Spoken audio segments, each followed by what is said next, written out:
All right, guys, we're here. We got it. We're in position. Hello, chat.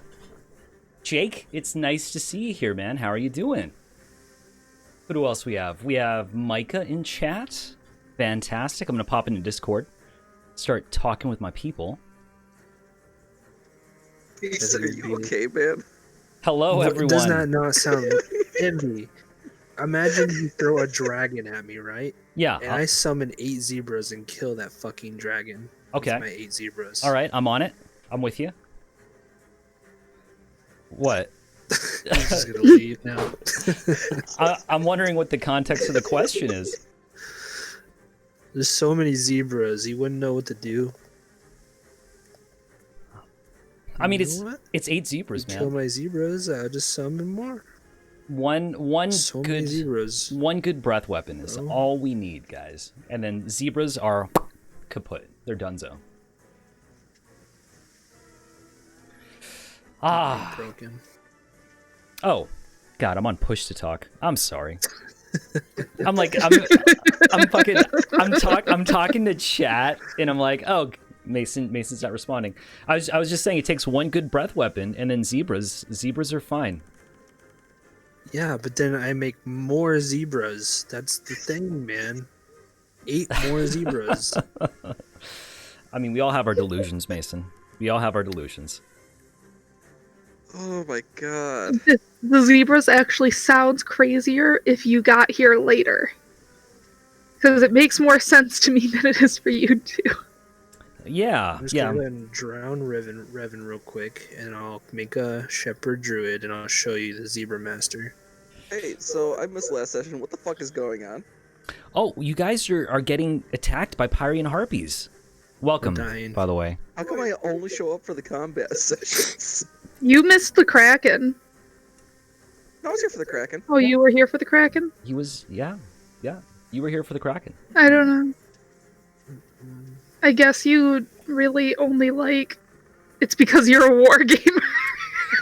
Jesus Christ. You must be a war gamer.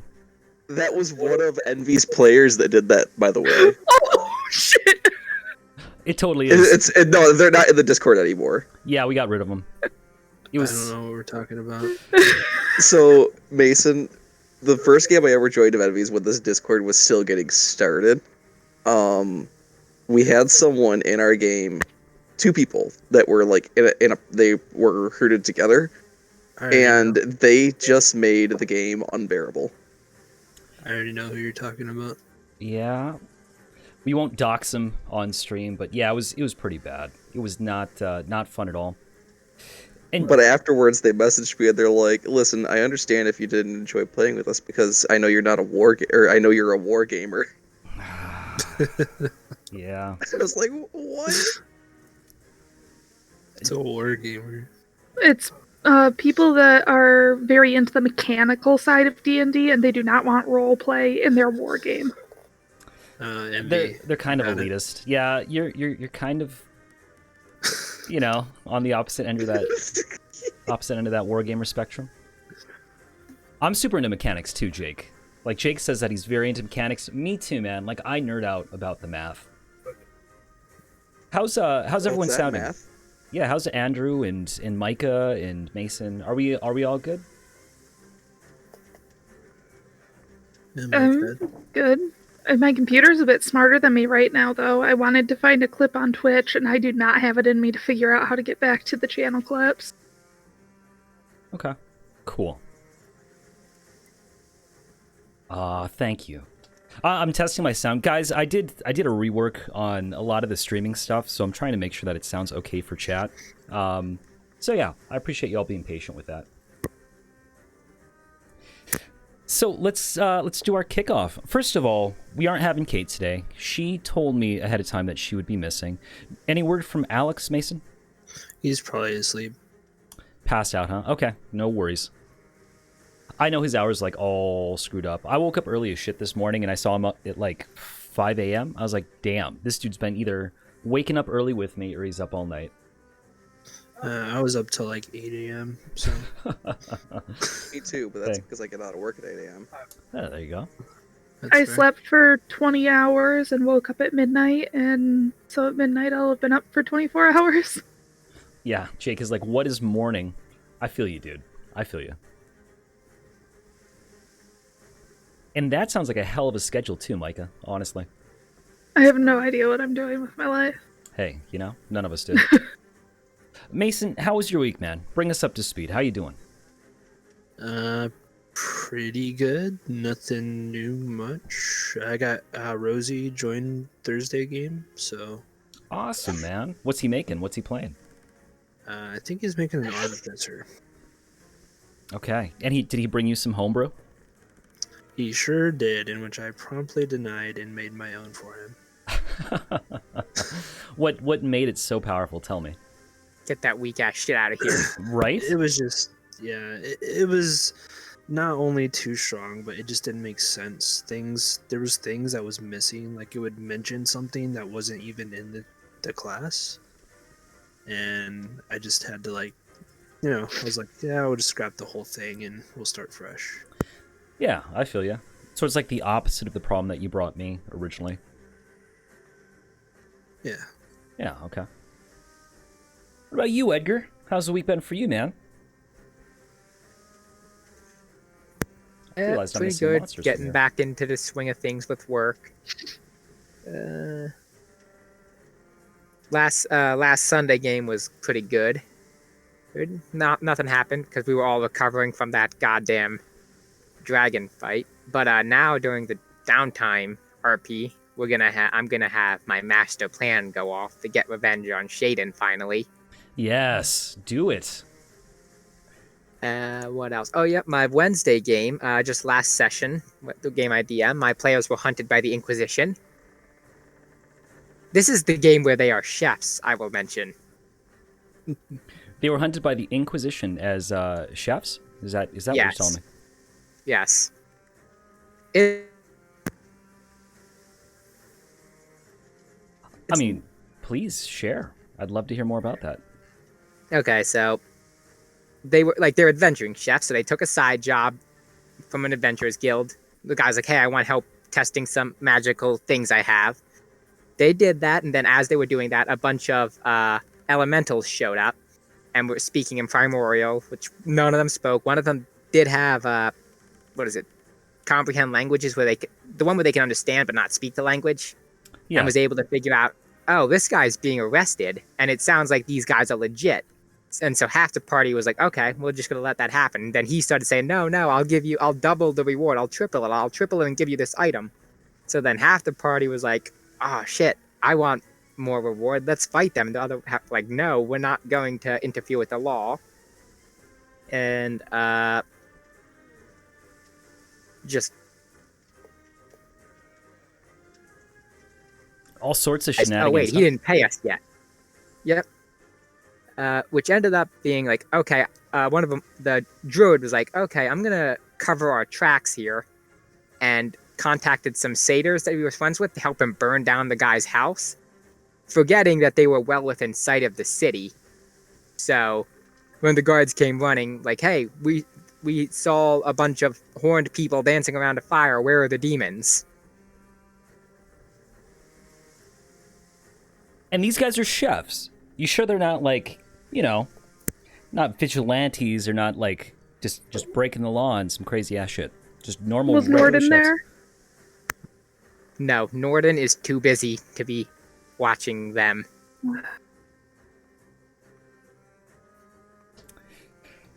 Okay. Well, awesome, man. I'm really invested in Dragons, Norden Ramsey. even noble.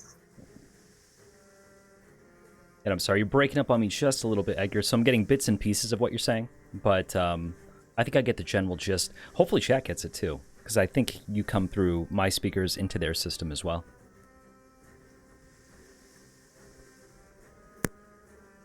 Introduce an anti-magic metal that will make players want to obey the law. Basically, it was a show that snowballed. That makes for fun shit shows. Yeah. Andrew, how about you? Tell us about your week. I got back from vacation this past week. Okay, how'd it go? Vacation was certainly interesting. I ended up having to take my dad to the hospital because he whacked himself in the face with a crowbar Damn. Okay. with enough force that he needed to get stitches in his forehead. Oh my goodness. Okay. That sounds crazy. Were you guys having like a big family festivity and that sort of thing, and it just kind of happened? No, I was going up to visit him, and he needed to replace his roof, so I was helping him on his roof, and whacked himself in the face with a crowbar at accident. Lo and behold, he just does himself in, huh? Oh, that's insane. Okay. Well, at least you're I home think it's safe a and sound. testament. I think it's a testament to the fact that we have hard heads. He didn't get knocked out, no concussion, didn't even waver. He just slapped his hand to his forehead and walked down the ladder. Oh, at least he was okay, right? Holy crap. That really explains to me how it is that in a year's time you almost tore off your big toe and almost grabbed a power line trying to get your drone out of a tree at 3 a.m. That, I am not a smart individual. yeah, that is most certainly commitment. You were not supposed to agree with that, Envy. Okay, yeah, I'm sorry. I was really enjoying watching Envy just look into the camera like he was on The Office.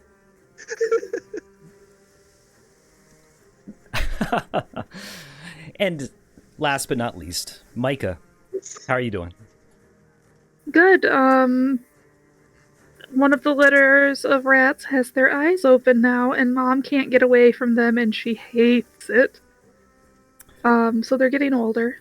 And I will be going home to visit my mom and do my great-grandma's 90th birthday this week. Oh, wow. That's awesome. Yeah, it'll be fun. Yeah, most definitely. It sounds like an exciting time. Get out, go see some family. Everyone's just going to visit family lately, huh? Like all of Nerdolopedia is just like, let's get out of here. Yeah, it's mom time. I feel you. Okay. Well, guys, I'll get us up to speed here in a second, but I'm gonna make a deal with you guys. I'm gonna eliminate 2 of my Pyrian harpies. You have to. I do, because I'm also going to eliminate 2 of your characters. What if I'm you not a coward. I'll did? face them all down. I'm gonna get rid of. I Wait a really second, that's illegal. I really hate running like other people's characters. Player characters. Yeah, especially with characters that are as complicated as Avi and Spring. There's like Spring is completely homebrew, and I have no idea how to play her, so I'm just not even gonna try. And they're not. They're not. They're not dead. They're just on a different boat. That's a little bit further behind you all. That's all. Could I perhaps choose a new target for my fly spell then? Because I used it on Avi. Unforgivable. Yeah, of course, man. Who do you want to put it on? Or perhaps cast it at a lower level? Yeah. Okay. You can do that. And I'll just let it be on the 2 that have it right now. Sure. Yeah. Absolutely. Not a problem. But let's do a catch up. Yeah. You know, Andrew was missing last week, so we want to bring him up to speed. First and foremost, let's get your notes out of the way, Edgar. Do you have notes from last week? No. The only notes are... Wait, was last week the one when he first raised the zombies? I think I actually do. Yeah. It was. Yes, I do have notes for it then. Hang on, let me find them. Oh, by the way, Mason and Edgar, if you guys don't mind, when you get a chance, pop into Nerdalo's stream just to show your support as well. You can put me on mute or whatever. Yeah, hang on. God damn, I'll find my notes. Yeah, do your thing. In the meantime, Mason, why don't you bring us up to speed? Oh, fuck. Where did we start? Could somebody just, like, give a brief start? I'll do it again. I got you again this week. Yes, I love hearing Nestle give her recaps. So we got out of the water, and it was looking like it was going to be okay. A lot more people died than I thought would die. And then Lord Frost almost killed Gregor, but then he decided not to because we had, a skeleton crew. And then Revan made a actual skeleton crew of the old crew. Not great about that. Had to actually, there were people that actually were believing things that I said, and now I need to live with the consequences of that. And I'm not really sure how to handle that. But we got on the little boats, and Gregor might be a little bit murder thirsty right now. And then Harpies came, and Lord Frost called me his kid! Excellent recap. Does that help you out at all, Mason? Yeah, that's what I was gonna say. Fantastic. My notes as well, if you want to post them in chat.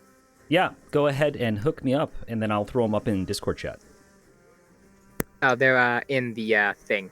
They're already in the Seeker's chat. Thank you. I'll throw them up in Twitch chat. We'll do that. Yep. All right, guys. According to Edgar's notes, I'm alive. My day is ruined. Revan is stroking himself while looking at corpses. Neslu gaslights a mentally ill old man. Revan makes good moral choices. Revan, here's your friends. Gestures to shambling corpses. Everyone else screaming. I'm calling family services for all the elder abuse. Grape Shot is acting weird. Sirens attacking now. Gonna punch their faces. Excellent. All right, guys. And that will bring us into tonight's session. Just in case you guys need it. So, you can see as these Pyrian harpies begin closing in, they're reaching out, trying to grab onto all of the different shipmates and essentially carry them away to whatever nest exists. You see one come down with a screech as she lets out 2 lacerating claws. And you watch as poor Garuda is cut down in front of you. She grabs onto an arm, and you see the man go limp and unconscious as he gets swept up into her arms.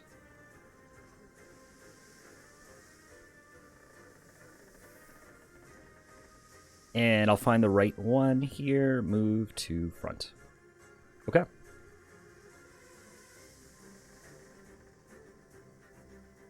And immediately, this harpy's going to start flying off, so your ghoul can get an attack of opportunity if he wants, actually. Yes, he wants.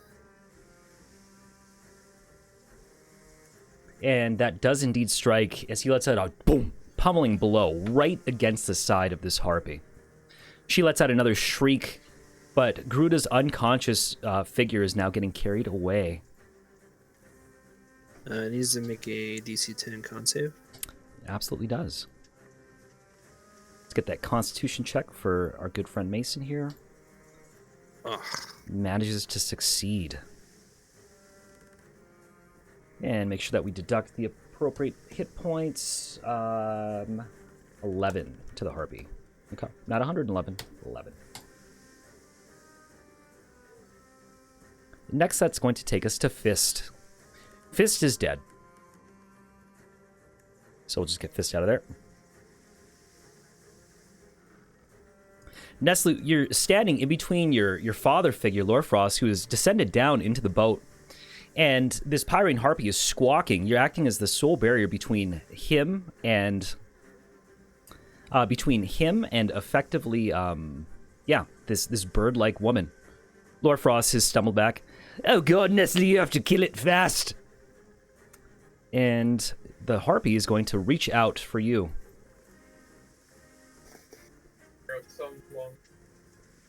None of those manage to hit. Oh, actually, one manages to hit for 15 slashing points of damage as it strikes into your arm.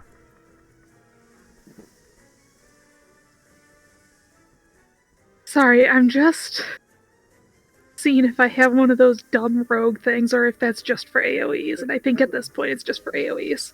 Okay, no worries. If you find something, though, let me know, and we can just take that damage back. Can you cut a damage in half once per turn or something? I can't remember what it's called. I think you can, actually. Uncanny dodge. Oh, I do have uncanny.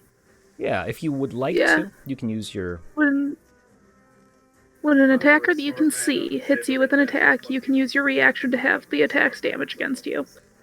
So yeah, I'll go ahead and have the one that hit.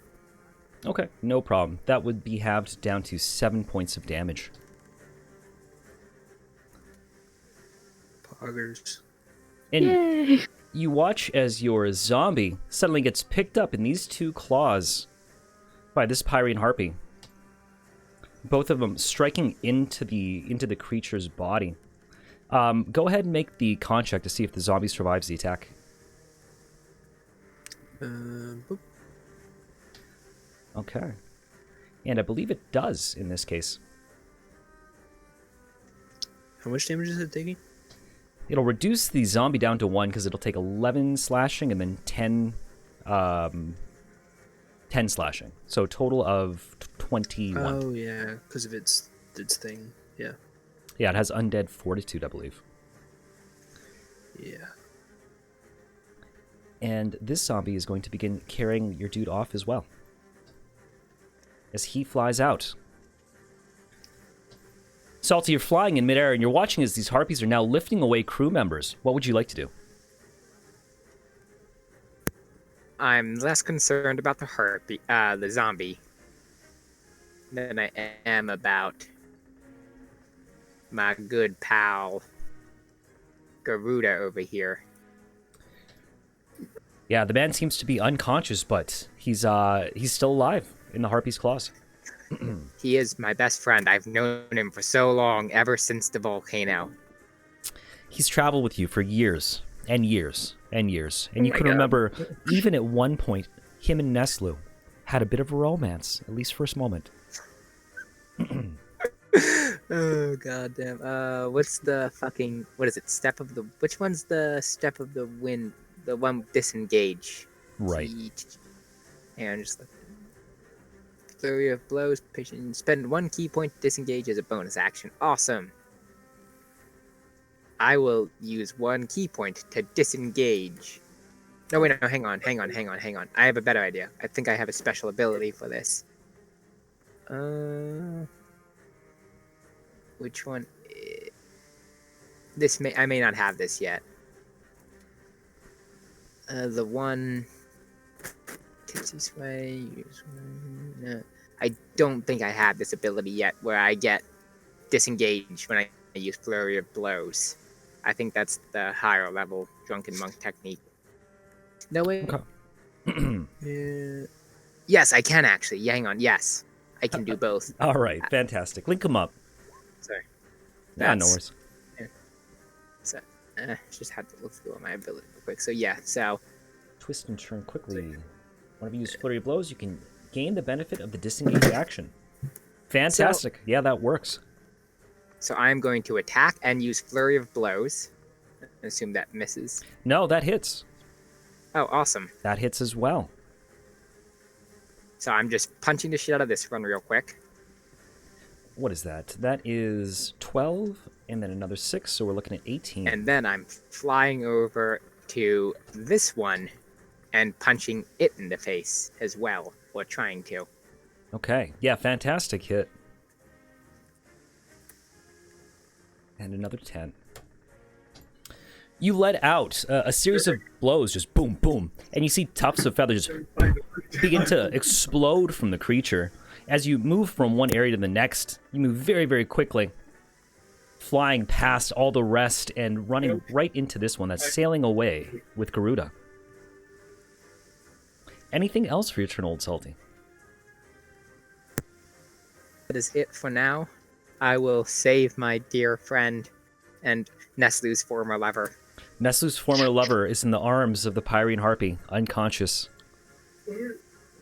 No, hang on. I would like to just real quick shout out. Don't Please. worry, Nestlu. I'll save your love. What? That is the perfect response. Yes.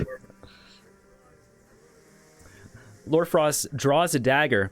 Nestlu, over your shield, watch out. And he's going to fling the daggers two of them at the Pyrian Harpy, and both strike in. Another 10 points of damage there. And Nestle, you manage to descend down just in time as these two daggers fly over your shoulders, and that takes us to you. What would you like to do? She kind of lands at the bottom of the boat and kind of mills her up really quick, like, "Ugh, really?" And turns and strikes out at the harpy. And since she Yes. has Quicksilver, it is 2 attacks. Absolutely. And even though Lord Frost and you are in separate squares, remember, you guys are crammed into the front of the boat right now. So that is indeed going to hit. So we're looking at 27 plus another 3 points of damage. Ooh, she was so close. That's 33 points, guys. Imagine if we were both the same height. Yeah. You quickly stab with your Quicksilver rapier into the Pyrian Harpy twice, and you can see these blows are just vicious and like waterfalls of crimson. They start driving down the woman's bare bosom, and she screeches back with her eagle-like legs and scratches out at you, obviously trying to put some distance between you and her at this point. There's a wagon that I get a rat bait. This Pyrian Harpy, It's coming through your mic really bad. Let me see. this Pyrian Harpy, oh, wrong one, is going to strike out at Tristia. One of those will hit for 14 points of slashing damage. Non-magical, if that matters. Okay. And Vasica, your gun should be loaded at this point in time. That'll bring us to you. What would you like to do? Something gunslingery. Yeah, please be a Glenslinger. Perhaps a gun. A gunslinger? Alright.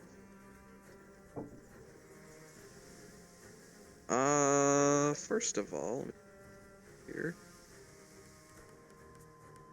Does that harpy over there still have Garuda? This one does have Garuda right here. It's carrying it off. This one's got a zombie. You know, if you want to kill that one too. No, I can have a zombie. Okay. It's just a chew toy, right? It's like rawhide. Exactly. Wow.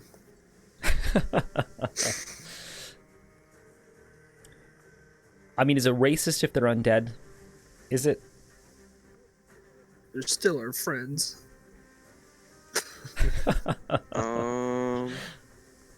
I am going to spend a grit and make a trick shot. They're holding on to Groot with their legs, right? Underneath each arm, basically. But they are grabbing onto it with their legs. Yes, they have the upper torso of a woman, lower legs of an eagle. Because I have a leg shot which knocks them prone, or an arm shot which will make them drop a single item they're holding. I mean, it's an arm shot, but technically a leg shot. Okay, Yeah. we'll go with the arm.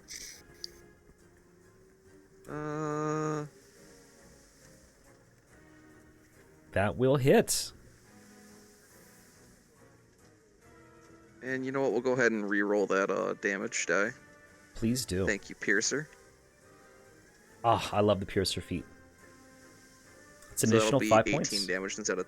Yep. Yeah, so 18 points of damage coming through. And what save do I have to roll to make sure that the Harpy holds on? Constitution saving throw. That definitely makes it. Pyrian Harpy is still holding on to Garuda. Yet you see it squeal, and it looks like for a moment, Vasica, the claw opens up, and Garuda falls out to being carried just by one arm. The Pyrian Harpy bounces down a little bit and claws at it repeatedly until it manages to pick it back up and continue on its way flying. That's some good damage, though. Another 18 points there. You know what? We're going for round 2 with this thing. Fantastic. You quickly reload your rifle, drop some black powder in, drop in a new wick. Take your shot. Musket round 2. And I am again going to reroll that damage. Yes. Fantastic. 17. Okay, and can you take a second grit shot in a turn, or just one we're looking at? I am taking that second grit shot. It's whenever making an attack with a firearm. I only have Fantastic. 4 grit, so I'm already halfway through my grit. No worries. And what's your DC? 15. Damn it. Just enough. This time, it lets go fully of Gruta, and you see him plummet from the air for the briefest of moments. The harpy goes into a dive and quickly grabs underneath the arms. She starts flapping her wings violently, rising back above the sea, just as Gruta's feet touch, for the briefest of moments, the ocean. Nice shot, though, Vasca. The harpy seems to be very much wounded. Is there anything else you'd like to do on your turn? Nope, I'm good. Okay. That will take us to this Pyrian harpy. Alex is here. Look at that. He's just popping in. And unfortunately, I deleted Spring, but that's okay. We'll bring Spring back in as she rushes off from the other side of the ship. This Pyrian harpy is going to grab at Saltwater Ann. Saltwater Ann goes unconscious.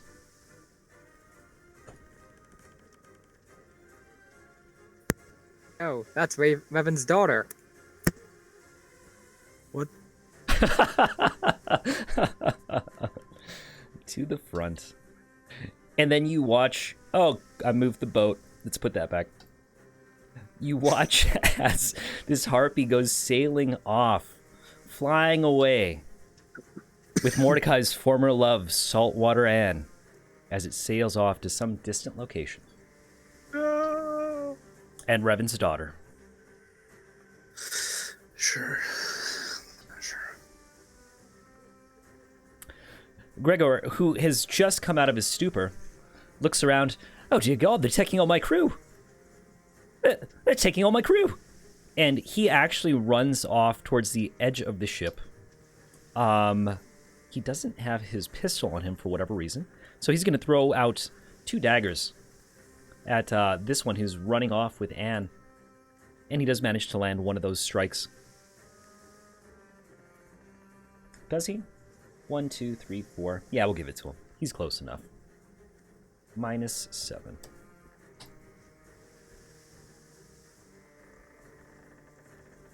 And let's see how Groot is doing.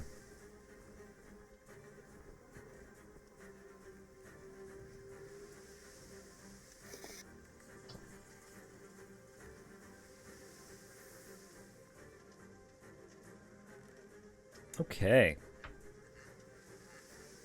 Vasica, you have a Pyrian harpy that comes down towards you. Seeing that you've taken a couple shots at its friend, this woman claws out at you twice, trying to lift you up in very much the same way. And 2 brutal blows rock your body.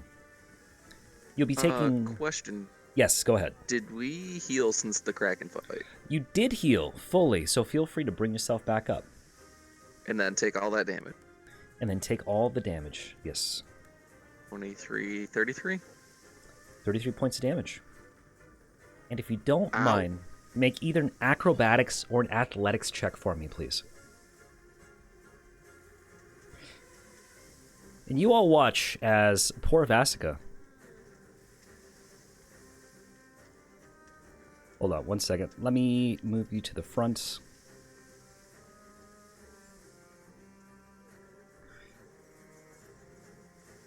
You watch as poor Vasica suddenly gets wrapped up in the arms of this Pyrian harpy, and the harpy begins to fly away with our good friend Vasica. Help! Wings go sputtering as the harpy begins to rise into the air. Revan, that'll take us to you. What would you like to do? Revan, seeing a friend in need, These guys turns are and getting casts the carried spell away, literally. Charm Monster on the harpy that's carrying away Vasica. Oh, that's a range of 30 feet, my dude.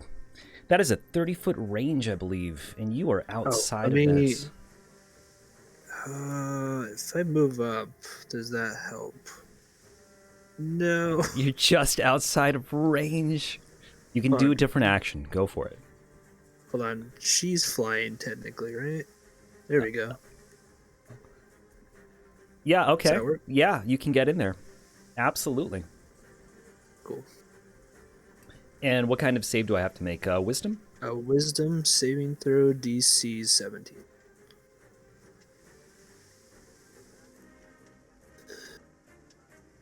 Fuck. Hold on. I'm gonna use my Goodbye, Vasica. inspiration. Okay, go ahead. Please do.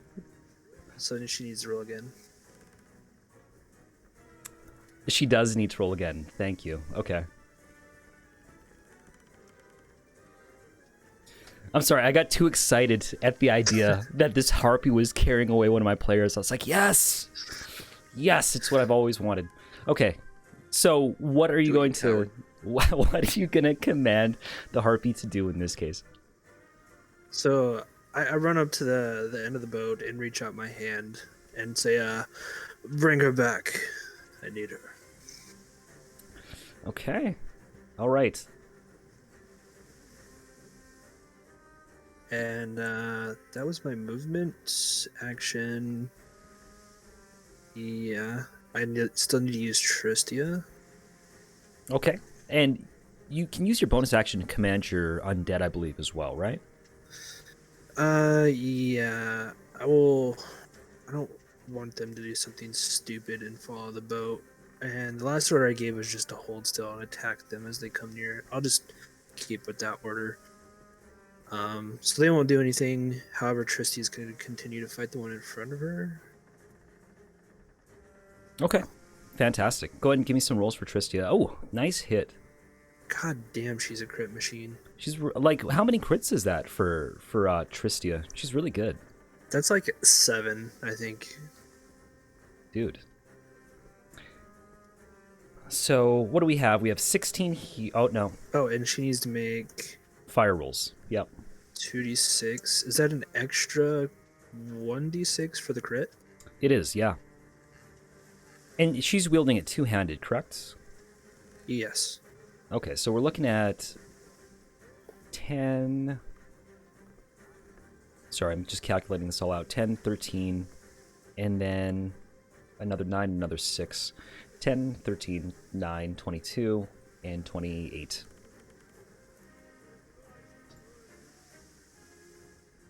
That one will disengage and try to get out of here as well. Not bad. Not bad at all. You watch as the Pyrian harpy in front takes these two lacerating scimitar attacks as Tristia wields it with surprising celerity in both hands. She carves an X right across the bare-bosomed chest of this woman, permanently ruining her décolletage. And the Pyrian harpy reels back, screaming. And Spring, welcome. That will bring us to you. What would you like to do? Hey, sorry, I totally overslept my alarm. That's all. No worries, man. Did Hagia Sophia get murdered, or is she do I need to put her back in? You can bring her back in, absolutely, and she'll just act at the end of your turn if that's cool. Yeah, that's fine. Okay, fantastic. Let's see.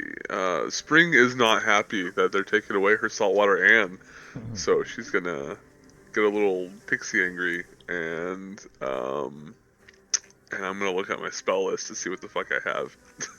Yeah, no worries, dude. I wasn't even going to try to play Spring, which is why you're on the turn. Yeah, I do not blame you one bit. Let's see. That's Dominate Beast. I don't think that would work here. I don't think I have anything good for this. Let me just look. And then let me look at Hagia Sophie's sheet.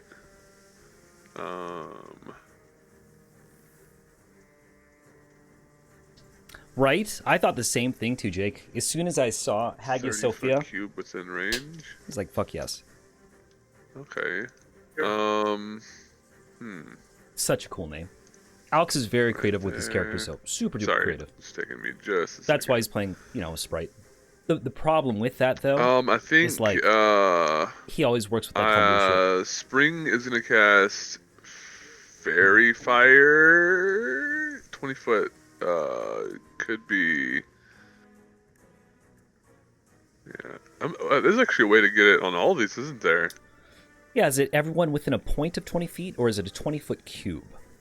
Let me just double check one more time. I Fairy Fire. think it's a cube. Each object in a 20-foot cube within range is outlined in blah blah blah, and then they have that deck save. So it's something like that. All right, so that's a 20-foot cube there. Or any creature in an area when the spell is cast is also outlined if it fails a dexterity saving throw. Yeah. 20-foot cube. So then, now can the 20-foot cube be angled? Yeah, absolutely. Oh yeah, because it's not a radius. So like yeah. So you're having to do something like,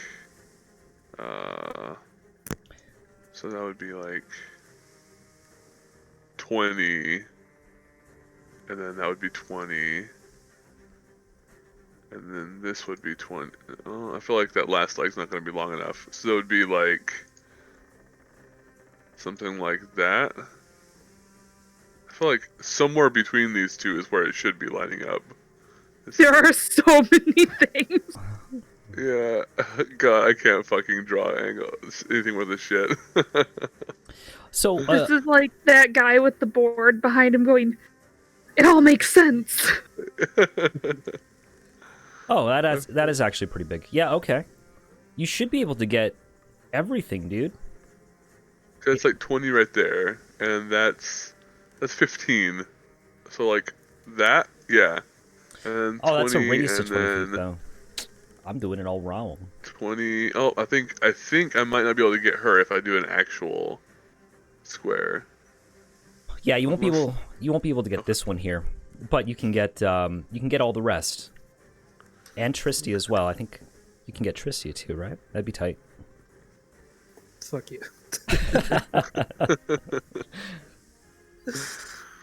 Okay. I will. I'm sure there could be like, micro fucking movements of it to keep it away from Tristia, right? Yeah, I'm just messing because I know Mason loves his succubus so much. I will do it. I'll go for Distances are I'll dumb. go for these nerds right here. Fantastic. And I believe it is a. I'll press the thing of it. It's a. Dex save, I believe. Where's the DC? 19. DC of 19. All right, what color do they illuminate as they all begin to sparkle with this fine fairy fire? Oh, it's gonna be like they are now sparkling with fairy fire, or I mean with fairy dust. That's what it is. Okay, what color is your fairy dust? It's like No.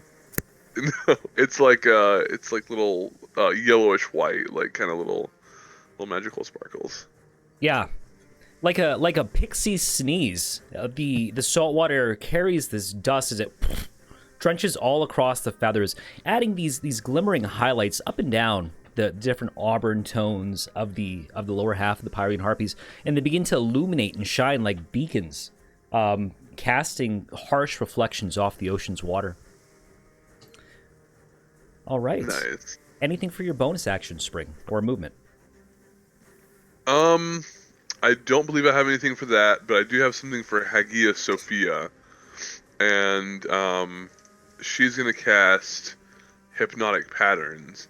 I think it's a 30-foot cube, and I'm pretty sure I can get all the harpies and the zombies, and the zombie in that one harpy, and Saltwater Anne. You totally can. Yeah, that'll be big enough for essentially all four of them, as well as Saltwater Anne and the zombie. I don't think the zombie can be affected by charm effects, so I'm not going to worry about them. But yeah, go. What's the DC on Hagia Sophia's spell?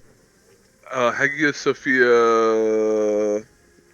That's a good question. How do I see that? Oh, DC. Oh, actually. I believe it's a wisdom too. It's got to be say something about spellcasting. Yeah, spellcasting DC 15. Okay, 1 second. They actually totally can be charmed, by the way. Fantastic. And it's a wisdom save, I believe, right? I couldn't see it in there. Oh Oh, yeah, wisdom save. Okay, fantastic.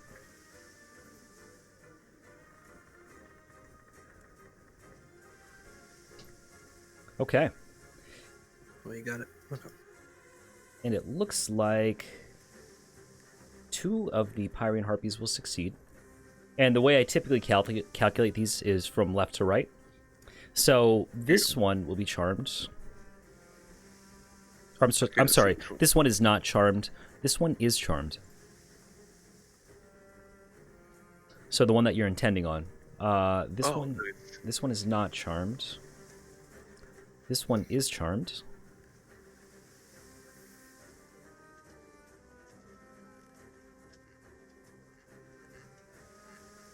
And I'm using that one. And the zombie is charmed as well. Did Anne make it? Let's see, did Anne make it? Anne made it, yes. Oh, nice, nice. And I believe it says you're more familiar with Hypnotic than I am. Is their speed's reduced to 0 and they're incapacitated? And I missed a harpy. Well, Sorry, I gotta check and see here.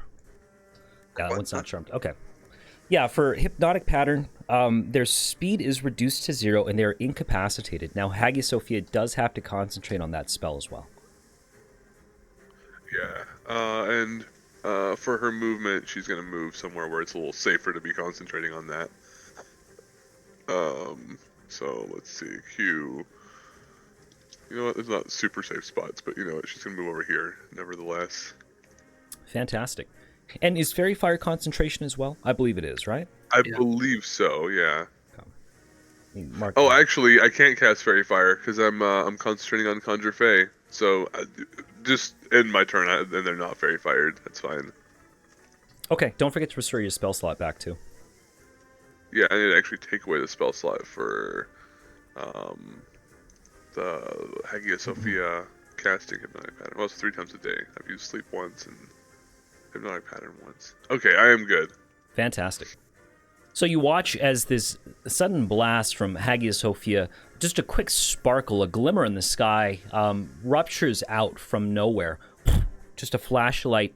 And the 2 of the Pyrian Harpies just begin looking at it, dumbfounded, as they're forced to turn their vision off in that direction. This Pyrian Harpy, trying to break away with her meal, is going to disengage from you, Old Salty, and begin flying off with your friend Garuda, with Neslu's former love. Neslu, this harpy, who is also taking quite a bit of damage, disengages from you, and she begins to sail off, flying in a different direction also. Do I get a reaction stab? You do not, because she disengaged in this case. Okay, she's lucky. Yeah, she's flapping out, and then this one is going to continue sailing off with your zombie. Old Salty, that brings us to you. What would you like to do? Fool trying to outrun a monk. Alright, so first off, I'm gonna come here and thwack this guy. That, unfortunately, is a miss, as you... Well, luckily I'm gonna flurry of blows that one. Ooh!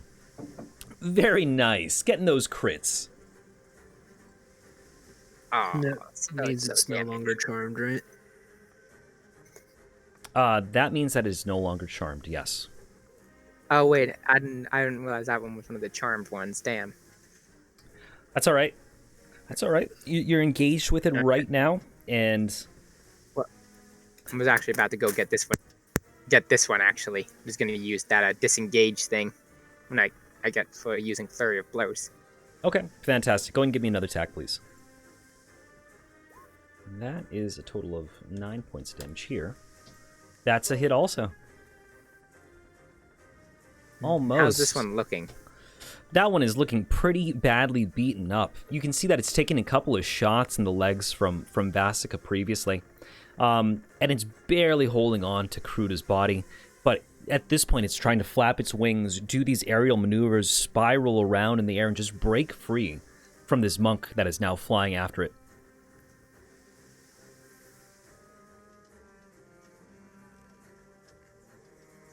Anything else for your turn, Old Salty?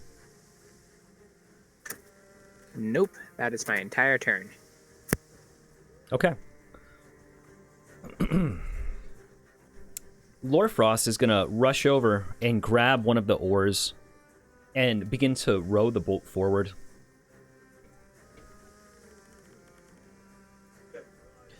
Nestle, that'll bring us to you. What would you like to do? You can see many of these harpies are sailing off with your friends. Bitch, I'm a rogue. I can't do anything about this except go. Ah!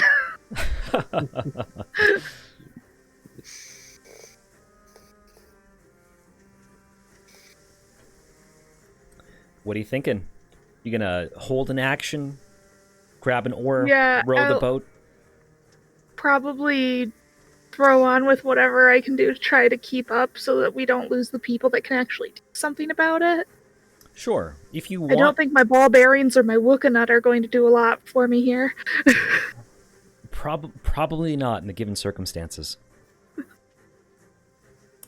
What you could do is there's another oar here. If you wanted to grab onto an oar and row the boat forward with your action, you could do that. Or you could try to Yeah. hold an action for when you guys close the range if that happens. Probably better suited to just row. Is there a way I can row acrobatically? Yeah, I'll tell you what. Roll in acrobatics. If you roll above a 20, I'll give you an extra 5 feet as well. Hey. All right. You know what? That's a really good roll. I'll give you another 10 feet. Yay! We're coming, Vasica! That was not the voice. That sounded vaguely like rabid. I became, Vasica's contemplating going with the harpies now. I think I became Marge Simpson for a minute. She's like, yeah, okay, here, take me away, please. This harpy stands dumbfounded, looking at Tristia, who's still wielding a scimitar. And Vasica, from your aerial point of view, you can see the boat is trying to close the gap below you. What would you like to do? I'm still held on to by this harpy, right? You are. You're about 40 feet up in the air, above the water right now. Whack, whack. You quickly throw your rifle over your shoulder, draw your club, and smash at it twice. And the harpy screeches out as it's realizing that its meal is fighting back. With a club. Yes. Yes, I love it. Anything else for your turn, Vasica? No, that's it. By the way, my club is actually a belaying pin. Oh, that's fantastic, yeah. Or like a boarding pin or something like that. Yeah. This Pyrian harpy stands dumbfounded.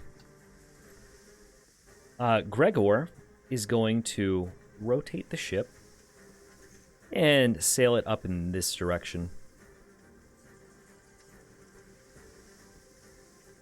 He yells over at you, Spring. Get my crew. They're all flying away. What's going on? And this Pyrian harpy is going to strike out. It's going to dive and strike down at our good friend Baba Lasagna. What's her name? Hagia Sophia. Thank you. Yeah. Baba Lasagna. Make a concentration check for me with Hagia Sophia, please. As she'll take 11 right. points of slashing damage from the Pyrian harpy. Oof. And unfortunately, the hypnotic pattern will fade as one strong set of talons digs into her shoulder, ripping apart pieces of her flesh and her clothing.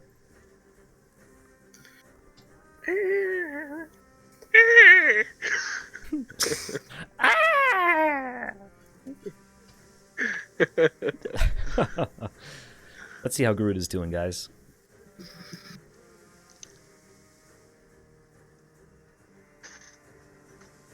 You know, Groot is still good. You can see from where you're standing, Old Salty, there is some breath left in Groot's lungs. His love and his life will not leave him today. At least you're hoping. Vasca, you are continuing to get whisked away by a Pyrian harpy.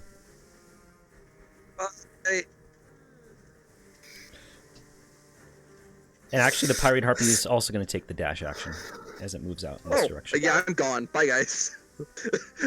And Revan, that'll take us to you. They're getting carried away. If you want to give me a new character, I'll start rolling up a new character. Nah, don't worry about it.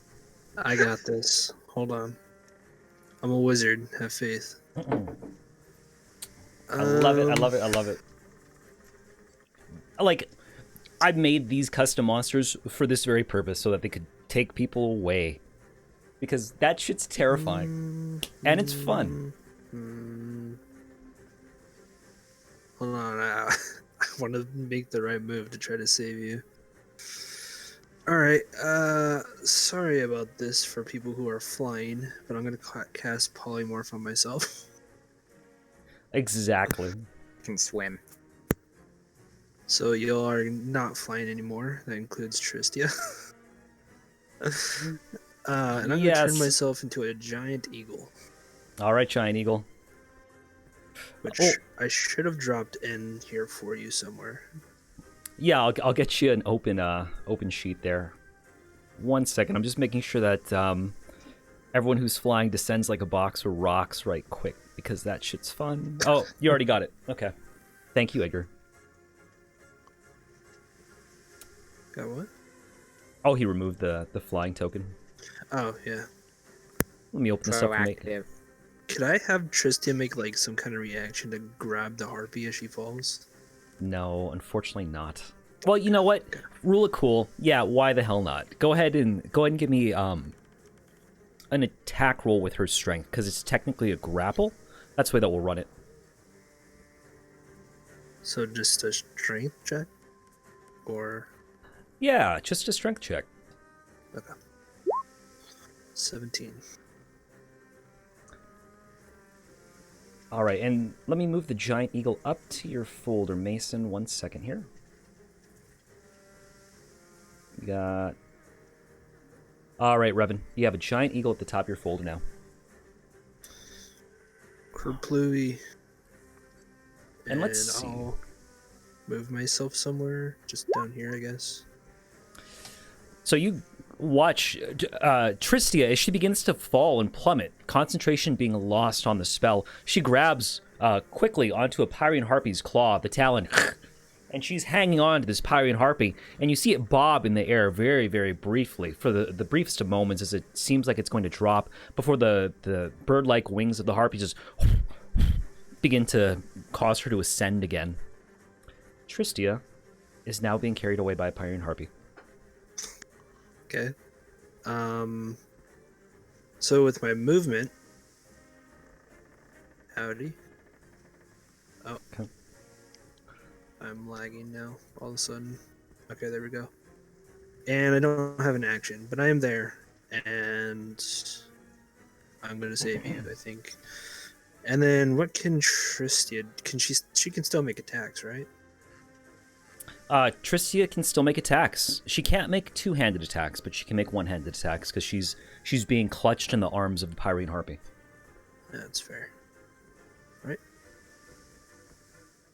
Both of those will hit. She slashes into the harpy twice, and you watch as the harpy, the first to fall, gets stabbed into, and Tristia cuts off a leg, suddenly plummeting the 60 feet that she is above the water,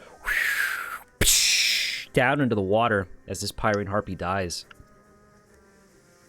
Cool. And then I guess could she make movement then still, or... Yeah, absolutely. She'll swim at half speed, but she's on the surface of the ocean. She's no more than 5 feet underwater. Okay, so she'll just crawl onto the boat. Okay. She quickly scuttles on board. I totally forgot about the zombie last turn. Can he...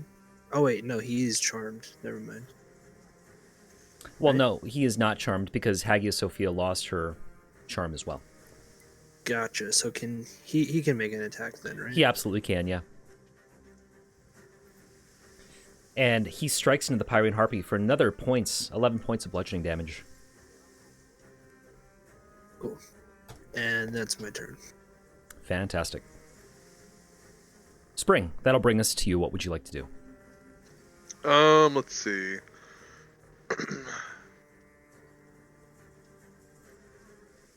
I'm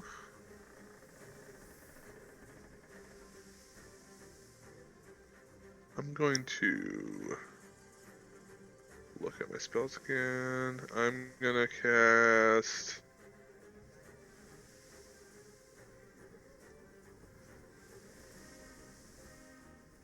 I don't think that would work. I'll use Eldritch Blast on the. I'm gonna move actually first. I'm gonna move Yeah, please do.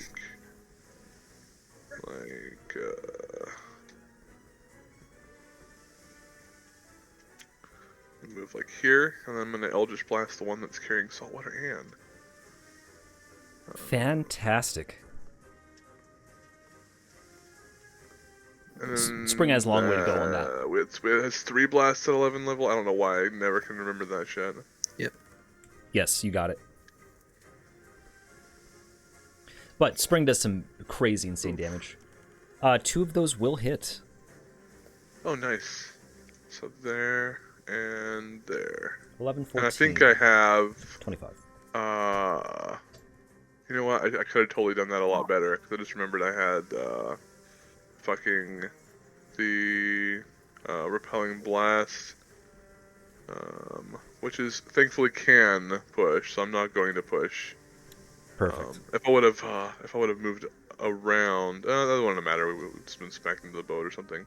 Okay, yeah. That's all I do is Spring, and Spring's Eldritch Blast. You know, she raises up her little rod thing in her other hand, and she kind of waves them about a bit, speaking some words under her breath, and you see little little sparkles and leaves and stuff like that kind of materialize, and then they go flying forward, and it almost looks like it's like a blast of air, but you can kind of see where it's going because of the sparkles and leaves twirling around it. I like it. I love the nature theme, man. As these blasts of air, leaves, the soft scent of the forest carries over across the seawater as it strikes into this Pyrian Harpy, doing some pretty brutal damage, actually. I see. Anything else for you, Spring? Actually, you still have Hagia Sophia as well.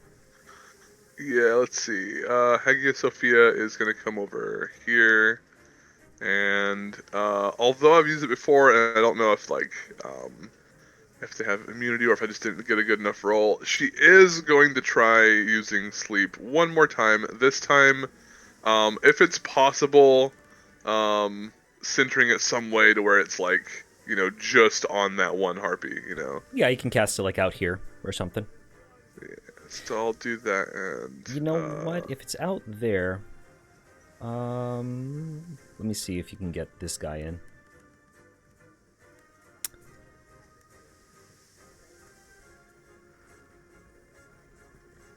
So that's like 20 feet into this guy, so we can get you there.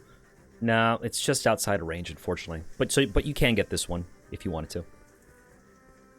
Yeah. I'll just do it on that one, just to hopefully get Saltwater Ann saved. But I believe it was Sleep for this one. It's like 98. Yeah, 98 on the hag, if I remember correctly. Okay, upcasting it. Fantastic. Go for it.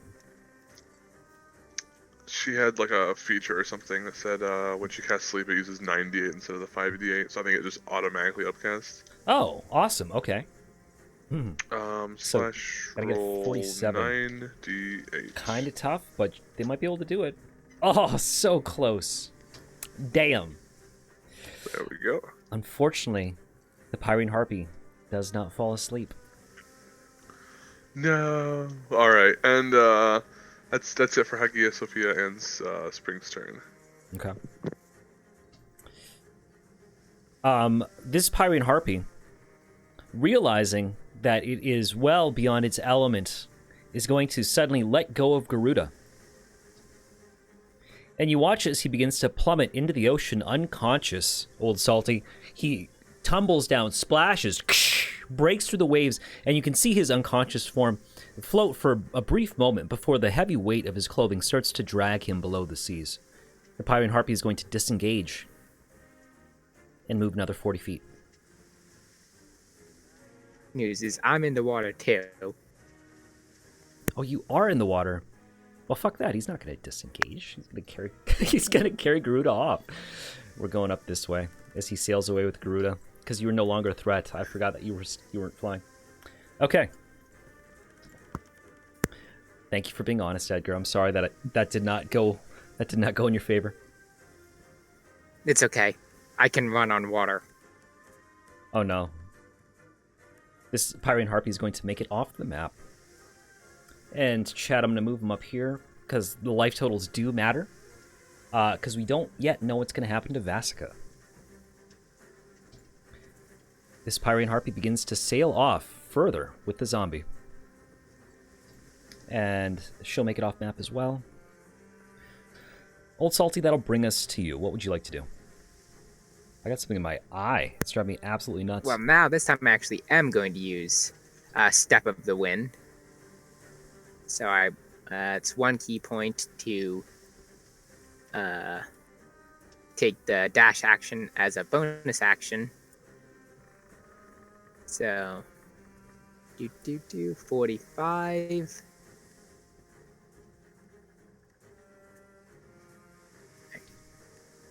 And then I got plenty more, and my jump distance is doubled. So can I run up here and try and jump and attack it? Give me an acrobatics check. We're going to give it a DC of 20. You're running on water, and this thing is above the water. And I haven't really specified the height, but if you can get an acrobatics check of over 20, you can absolutely attack this thing. Hang on. I forgot to update the thing to the actual drunken monk. Is it? Let me check if it's ability checks or just saving throws. We'll give you a DC of 15. Oh, well, it's kind of cool. Like, he doesn't have the highest ability acrobatics. Check, so yes. Okay, I'm so going to bring use that 2 DC key down. points to give myself advantage on this as well. Okay, DC of 15. Because I have to save. I have to save Nestlu's lover. You absolutely do. No! Oh, you did it. You jump up. Run along the water. You run insanely fast, parting the waves, driving them, separating them. Go and make some attacks for me, please. Yes, right. Good idea. You actually run up a wave as it begins to crest that white crest. You, like a set of stairs, you run and platform off the top of it with one fist unleashed. Go ahead and give me an attack roll now, please, Old Salty.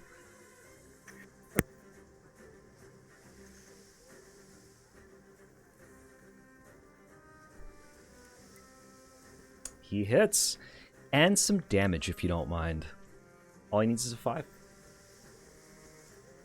Old Salty, you jump up well into the face of this harpy, who thinks it has left you in the dust, who's flying away with Gruda, with Nestlu's love, and it turns around for the briefest of moments just to catch, and a rock squawk comes out of its mouth as a fist comes breaking through its jaw, instantly dropping the Pyrian harpy down into the sea below, and you see Gruda's body plummet down to the ocean. You fall alongside it. Or it's still run. Is there anything else you'd like to do with your turn? Well, I believe I still have a bit of movement left. You absolutely do. Just a little bit. So, could I grab a hold of him as an object interaction, or? Yeah, I'll let you do that with that sweet-ass acrobatics roll. You can hold on to him, but you're going to move at half speed as long as you're dragging Groot along with you. Yep, which means I can only get to here with that little bit of movement I have left. Okay, fantastic. All right, and that's my turn. Lord Frost, come on, Nessa, they're in trouble. Let's keep rowing. And he's going to keep on rowing that boat as he is making his way off towards you, Old Salty. Gotta do my best to help him. All right. I'm just gonna do that for. You guys kind of bring the boat into row, and with that sweet-ass acrobatics check, you'll actually make it up to Old Salty and Gruda. You manage to grab Gruda under the arms, Old Salty, and we'll even let you heave him onto the boat for free. Neslu, I got him for you. Great. I knew you would have been devastated if you lost him. Yeah. Okay. Get the next one. The next one. She's just kind of like still just rowing. Make an insight check for me, please, Nestle. You have no idea what the hell is going on. As you look at Old Salty gives you a wink and as he, like, you know, finger guns you and shit. And you're just like, what the hell is going on? Yeah. Vasica, that'll bring us to you. Now, just to let you know, you can try to make an escape check as well. Or you can keep on beating this thing with the club. Feel free to do that, too. What check do I need to make to break out? It would be an escape check, DC 16, either acrobatics or athletics.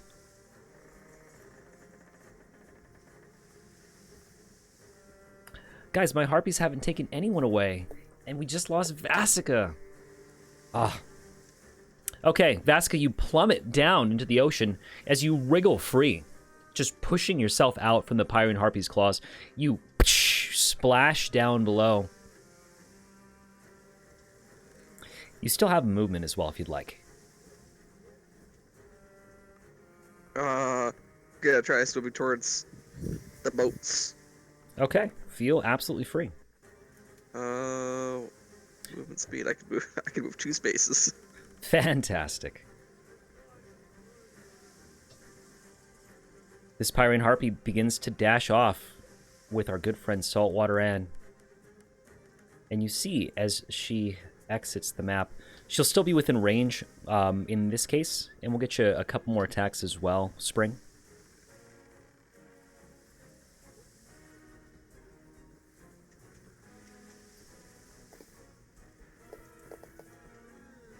Captain Gregor is going to push the boat forward a bit. However, the harpy does not come. 1, 2, 3, 4, 5, 6.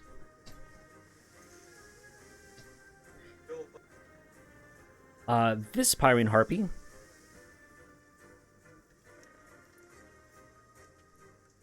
is going to come out and actually try to grab Captain Gregor.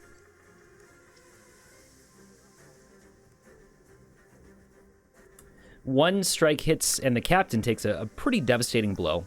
The second one he manages to sidestep out of the way of.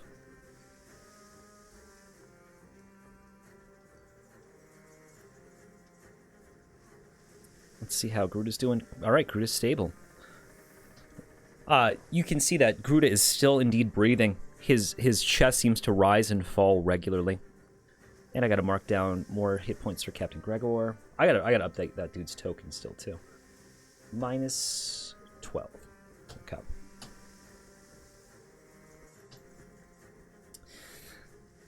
Seeing that it has lost its meal, Basket's going to dive down and make 2 attacks and try to scoop you back up.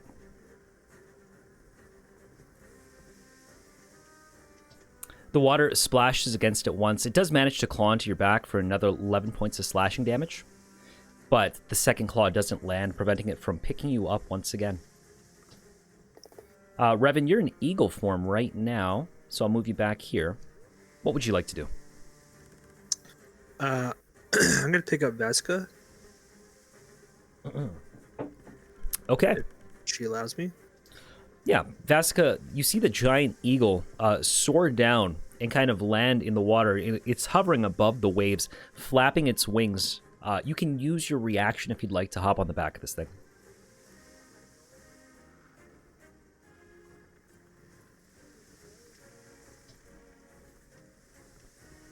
And I'm not sure. You might be on mute, Vasica. Sorry, say that again. The giant eagle comes down alongside you in the water, and it seems to be hovering in place, waiting for you to hop on. You can use your Sure, action I'll if you'd like. climb up on the eagle's back. What's the worst that could happen? Yeah. What's the worst that could happen? Do So, not drop me, bird brain. Revan, you can still take some movement. You'll only be able to move at half speed with Vasca on your back. And do I have my action? You do have your action. Okay, so I will disengage Okay. and I will fly just kind of over the boat, not on the boat, just kind of hovering above it with Vasca on me, kind of lining up, turning towards the harpy and like almost like I'm trying to line up a shot for Vasca. Okay. So, Vasca, you watch as this giant eagle is hovering above the boat. You still on its back. Your legs wrapped around it in saddle seat fashion. And it seems to be waiting for you to take some sort of shot. Spring, you can see that Saltwater Ann is getting flown away. She's about, roughly about 40 feet off the top of this map. What would you like to do? Oh, I'm sorry, dude. I still gotta use Tristan. You still have to use Tristia. Yeah, do your thing. She's just gonna fire some fire rays at the harpy nearby. Okay, one of those will hit.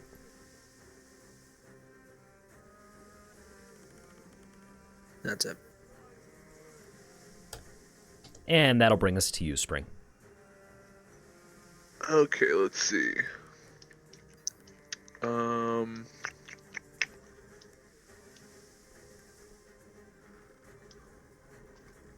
where's the one that has Saltwater Ann?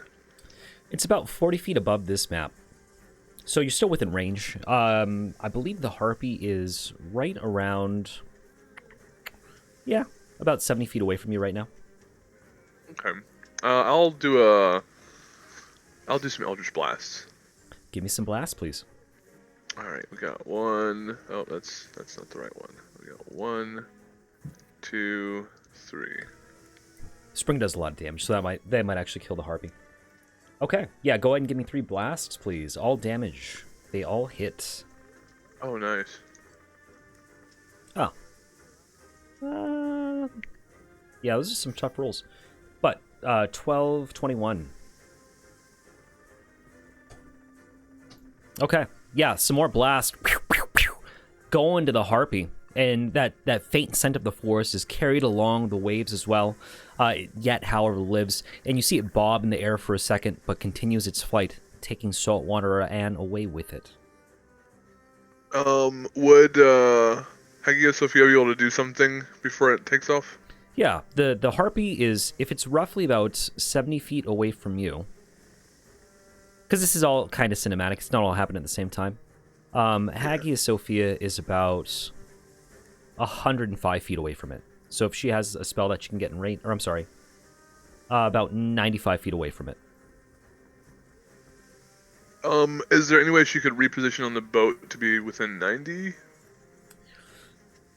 She can close the gap in the water, but she's already at the edge of the boat right now, so I don't see any further movement from that.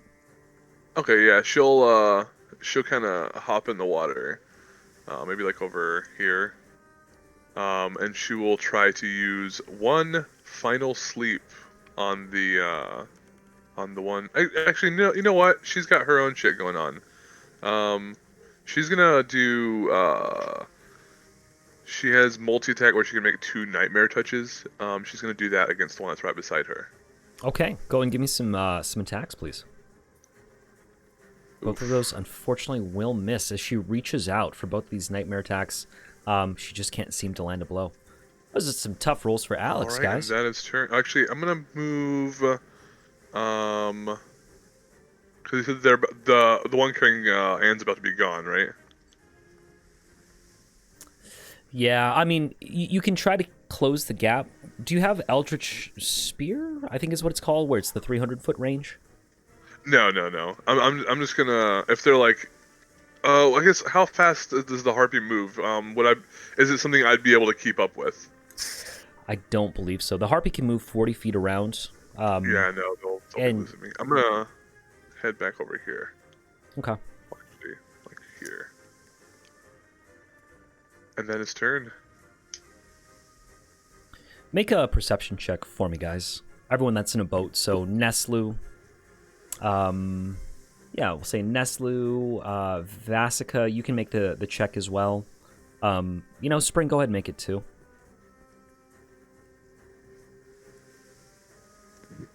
It says Hagia Sophia, but I rolled as Spring. Yeah, I see it there. Should I? Yeah, go ahead with your sweet ass eagle eyes. Let's see what you can see. Got that advantage. Okay. You can see is two of the harpies. One of them carrying the ghoul, and another one that just seems to be grievously wounded. You can see them soar above the jutting rocks that stick out from the ocean on the far eastern shore.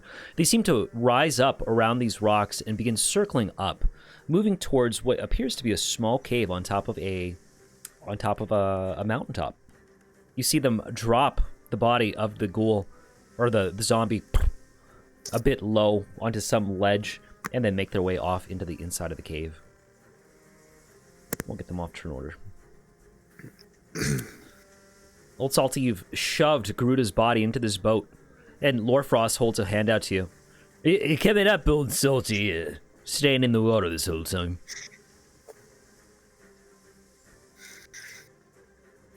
I gotta go get Anne. She's fuck. I'm running out of stupid shit to say. The fuck? She's my goddaughter. She's what? And you see Lorefrost She's looks your confused. goddaughter and my daughter. Was that what I said? I guess. I can't. I've been gaslighted so much I don't know what's real anymore, man. All right. Well, so I'm about to use Monk's speedy stuff. I am going to take the dash action, heading towards the one that has Anne. Okay. And then I'm going to use Step of the Wind to dash again. Fantastic. You're running across the water as well, I imagine, right? Yep. Just fucking sonic zoom off after he says, I gotta go save Anne. Okay. And go ahead. Make some movement for me as you begin dashing off. Do you have to use your... Okay, so just to let you know, the Harpy is about 40 feet above this map line here. However, if you make an acrobatics check, I'll let you close that gap because he's coming at an angle, kind of sailing off towards the east. Make an acrobatics check of DC 15, and we'll get you into that space if you'd like.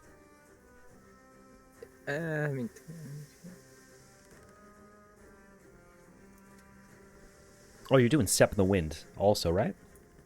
Yeah. Okay. So that's even more. Damn. Okay. So you can use 45 feet of movement here. And another 45 feet of movement because you're taking Step of the Wind. Now, if you want, what we can do with the roll of the 14... Oh. Go ahead. Say your thoughts. No, it's just because I'm taking the dash action, which my movement normally is 45. Right. So you move 45, you take the dash action of 45. Yep.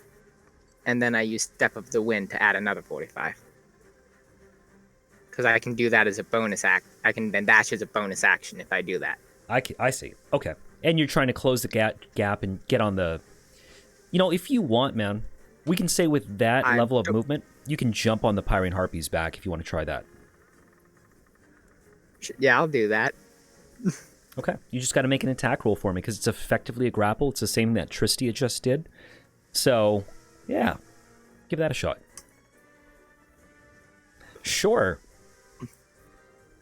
I'll be honest, there's no way that my Pyrian Harpy can beat that roll. So, Old Salty, you jump on the back of the Pyrian Harpy and wrap your arms around its neck. And what I'll do is...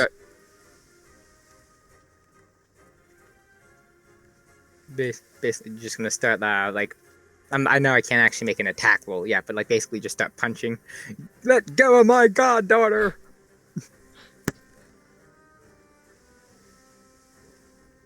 I'm going to move this to the back. 1 second, guys. I'm just getting these organized.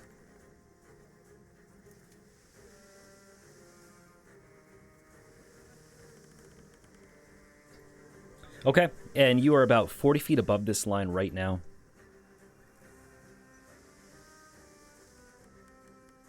Lord Frost, oh no, shit. And he starts sailing off towards where this harpy is. Kind of like following parallel to where it's moving right now.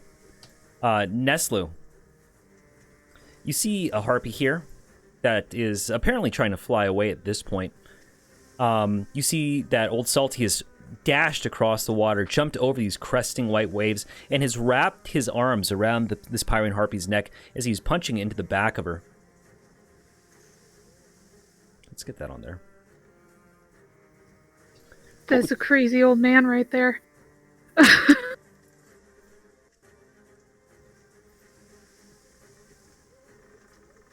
Yeah, what would you like to do?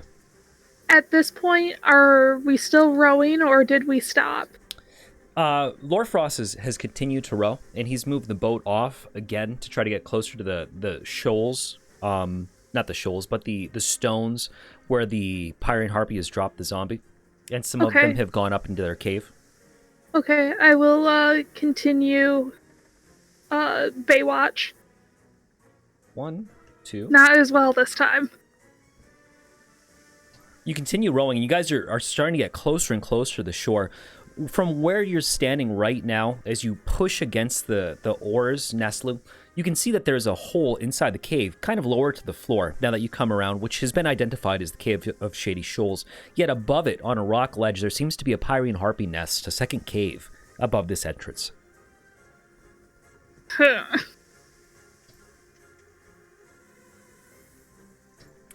Vasica. And I'm sorry, I have to move you and our eagle friend back. 3, 4, 5, 6. And then another 1, 2, 3, 4, 5, 6. Vasica, you are on the back of the gigantic eagle right now. What would you like to do? So, would you consider Revan technically a mount right now? He absolutely is a mount right now. So I could use his movement speed as my movement speed? You absolutely may. That way, Revan! And go and put yourself, and then I'll position Revan, or Revan will position his token underneath. What's a 60-foot move? Right, for Eagles? Because I'm carrying you, so it's half.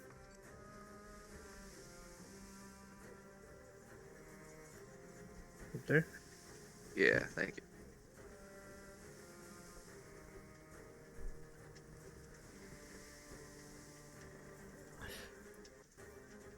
And you know what? I'll even since I don't really have. Wait, is that harpy still within view?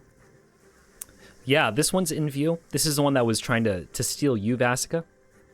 You can see. We got some shit to settle. You have some shit to settle, son. So she's gonna balance on the eagle's back, turn around, and start firing off rounds at it. 2 rounds, actually. 1. Yes. 2. And I will re-roll that first d12. So let's see. That's another 5 points. For an additional 5. So that is 20 plus 15, 35, 34, because that's a -1. Okay, minus 34. 2 shots ring out, and you can see them strike deep into this harpy. Old Salty. And I'm sorry, Vasica. Was there anything else for your turn? I didn't mean to cut you short. Nope, that's it. Okay. Old Salty, the harpy is carrying, as you're punching, just bludgeoning back into the back of this creature's head. And you watch as you begin to fly upwards, upwards, upwards, and you keep sailing up until you see a very small nest. There's a rock ledge, and you watch as the body of Saltwater Ann is dropped down into what appears to be a nest and is sitting atop this mountain peak. The harpy has taken the dash action. It cannot make any attacks against you. Gregor is going to attack out at this harpy, who's now engaged with Baba Lasagna.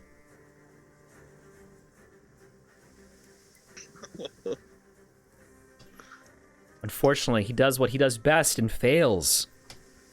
And the Pyrian Harpy strikes back out at Gregor in turn.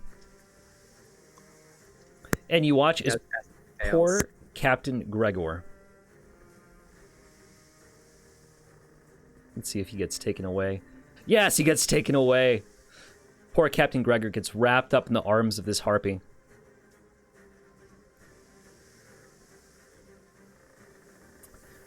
Move 2 back. He screams out at this now, with Hagia Sophia and Tristia, all of your guys' summons. He looks at you, Spring. Oh God, don't let it take me, oh no! And he begins flying off with the Pyrian Harpy, now in her arms. Gruda is safe and sound. We don't have to worry about Gruda anymore. This Pyrian Harpy begins heading out as well. And it'll fly off map also. You can still take shots, Vasca. They're still within distance. I'll let you guys make attacks at the harpies if you'd like to. I have to load, so. Okay, Revan. You are currently a big bird. What are you doing? Do I still move? Like, I don't know how that works when people mount me. Totally, dude. You move when you get mounted all the time, right? Yeah, totally. I want to fly us a little bit closer, but not too close. You know what I mean? So like that. And that'll be my turn, and then Tristia. I wanted to make her fly. I was about to fling her out of the boat.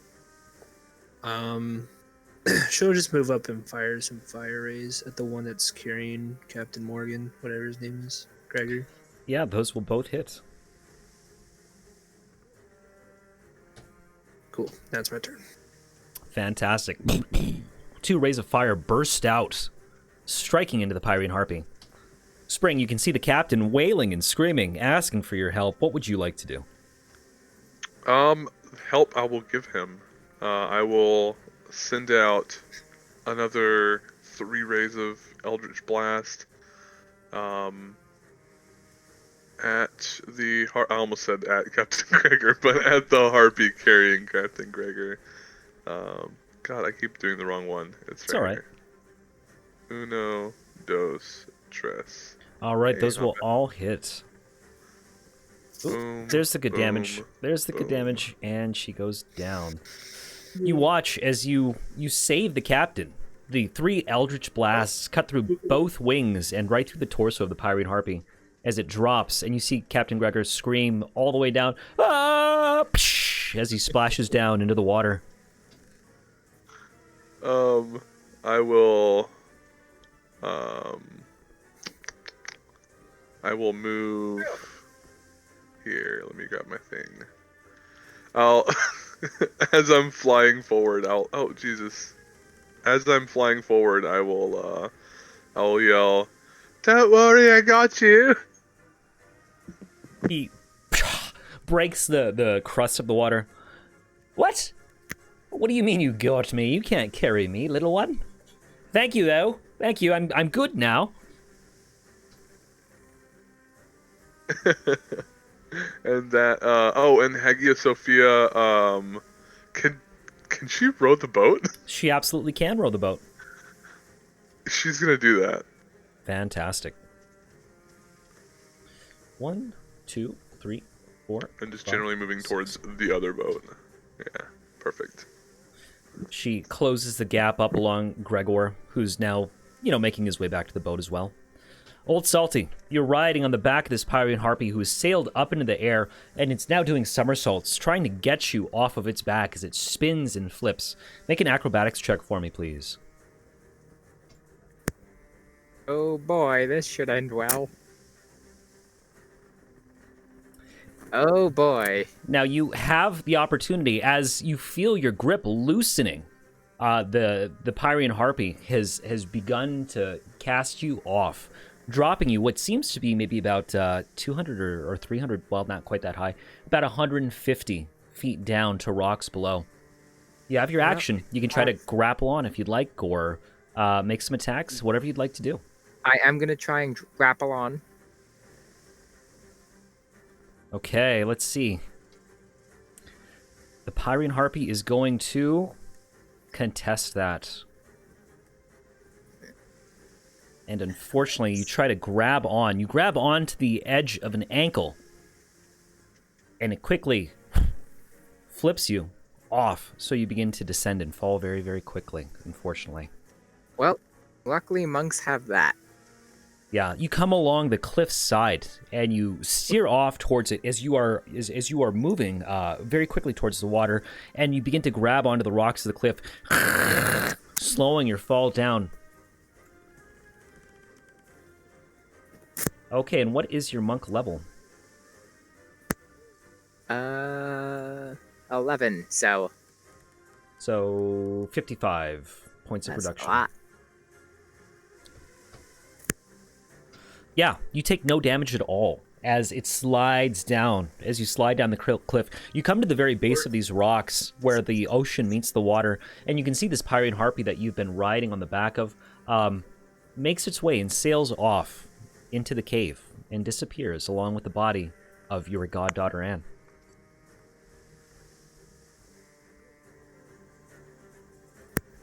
Finn's gonna be devastated when he hears this.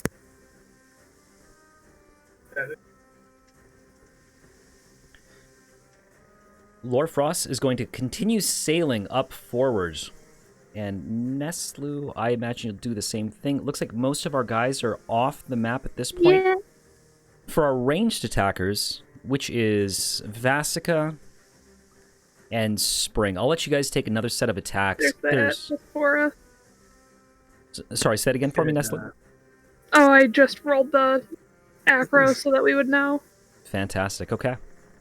Yeah, Are they within 120 feet of Tristia? they are not within 120 feet of Tristia. They're within 120 feet of the front boat. Gotcha. So you can move Vasica up to close that gap if you'd like to as well. But Vasica, there is one that's still open, exposed, one that you've been tangling with, that you can take your shots at if you'd like to do that. We should track that too. We'll reroll that second D12. Please do. Oof, not much better. Oh, 1 point. 32 points of damage still. Kerbluey. Okay. And that, actually, guys, is going to take us out of combat. Is it break time so I can go grab some food? It is indeed break time. Chat, we're going to take a quick 5 to 10 minute break. I'm going to put you guys back on the screen, hit you guys with some soothing music, and then we'll come on back. So yeah, 5 or 10 minutes from now, guys, all right? Yep. Okay. I'll be back too. Be right back.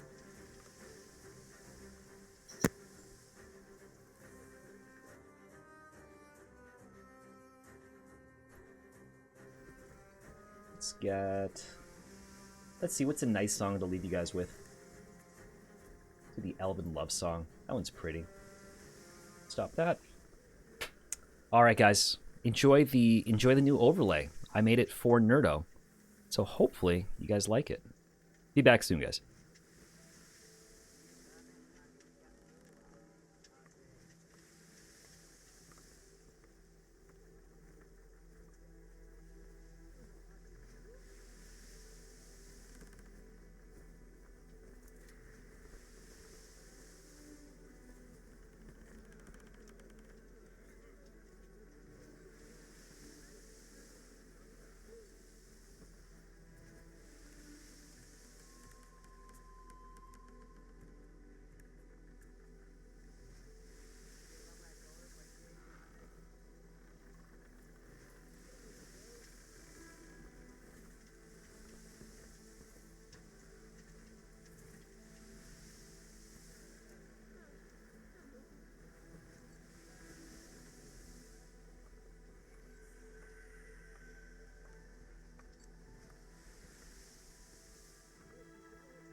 Okay, I'm back.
I think I'm getting pretty low on spell slots.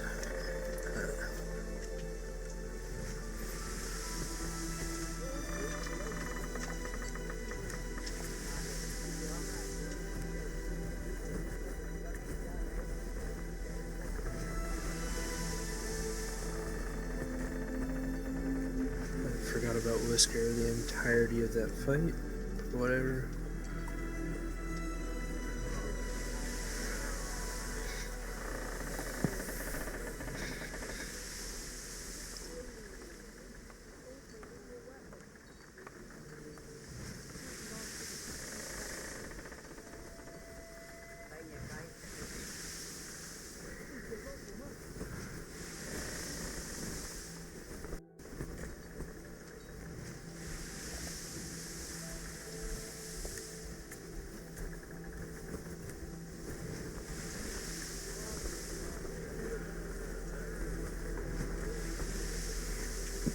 I have returned.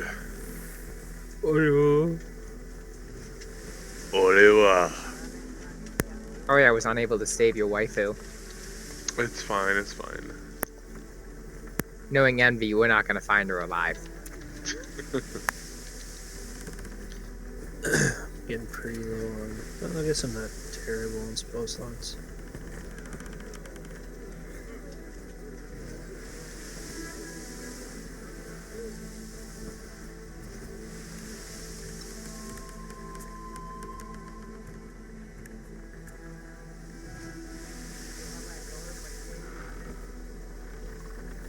I'll be out of tea.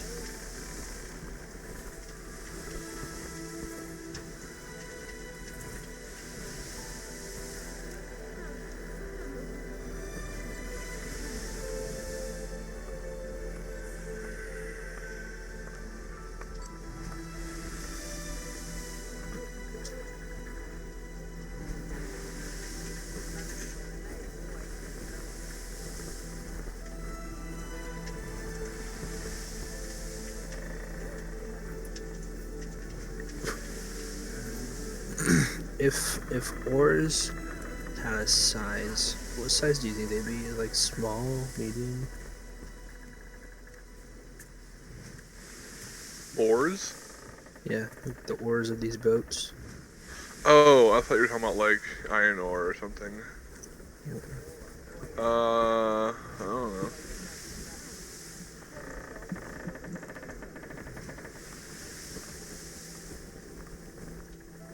I mean, they're decently long. So maybe medium?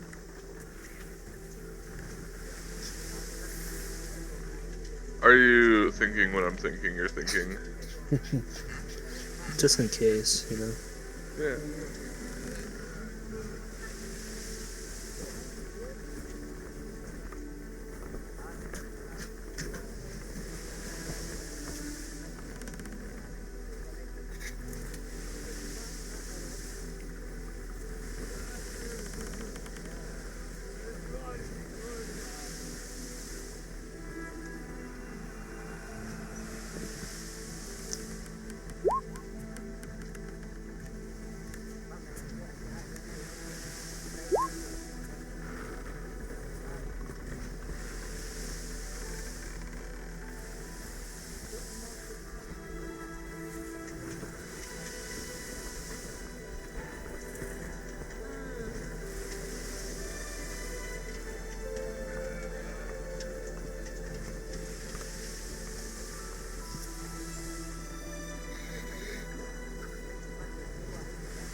Okay.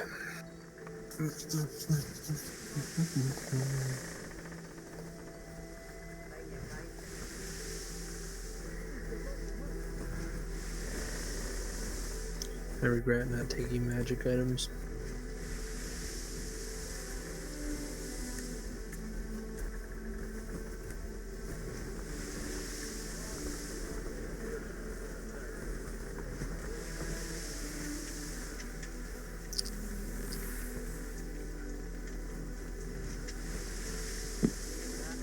Oh, I took magic items.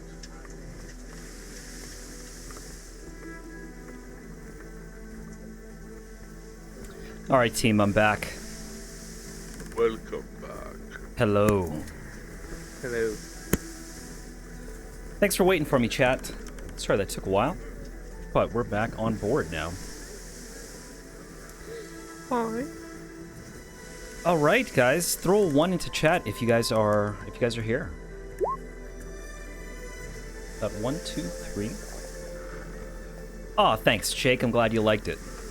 Is the music? Can the music like be heard now and all that stuff? Are we good there?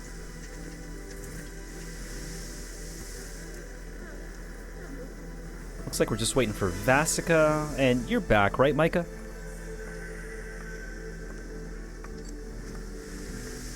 Okay. Looks like we're waiting for just a bit longer, guys. In the meantime, we'll get these all moved to this other map, which is the Harpy's Den. Just in case they decide that they want to go after Saltwater Ann and the zombie. These guys will fly into their cave.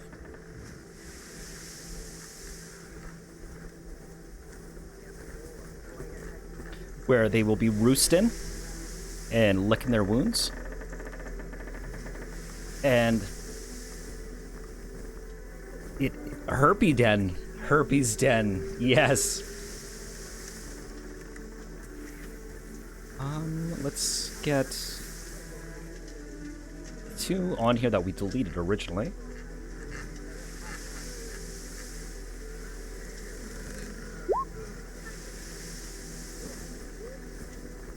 And we'll get them brought to the token layer as well. There, token layer. Okay, cool. So we're just waiting for Vasica at this point. Close that down.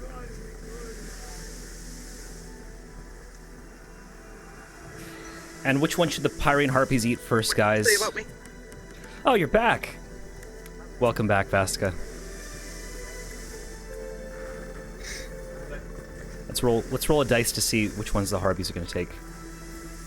Odds is the zombie. Okay, so the zombie it is. You're going to have this zombie for a snack.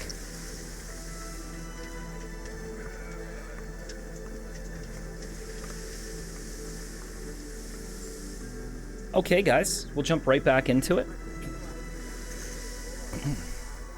So, Neslu, you are rowing furiously alongside Lorfrost. Captain Gregor gets back on the boat, and Hagia Sophia and Gregor begin rowing forward as well. Spring, you manage to land on the back plank of the ship as the boats come alongside of what is this massive cliff face that rises up in the air, just to gigantic heights. And the lot of you come alongside the rocky shores. You can see the cave opening for both Shady Shoals, as well as a couple of Pyrian harpies that seem to roost up on top as well. Lord Frost will look at you, Neslu. It doesn't really feel right leaving him out there. I mean, saltwater ends, she's up there, she could still be alive. I'm not close enough yet, am I? You're on the rocky cliff. No, I meant to him talking. Oh, yeah, actually you will be. You'll be close enough to hear Lord Frost as he's rowing forward up towards the cliffside. Okay, so I'm gonna shout out, "That's my goddaughter up there!" I'm gonna start trying to climb up the cliffside, which I don't know if monks running up wall things, if that I could run up and grab onto a ledge and run up and grab onto a ledge. Yeah, we can make that happen. I'll figure out how to work that mechanically in just a moment here for you. Let me figure out what everyone is doing. I'll do Neslu as well, as Lord Frost is looking over at you. So we're in a watery cave? Yeah, let me get you guys... I'm understanding correctly? Let me get you guys along a map side here. One hot second, guys. I'm going to actually just move everyone up and over so that we can make it easy to get everyone on board.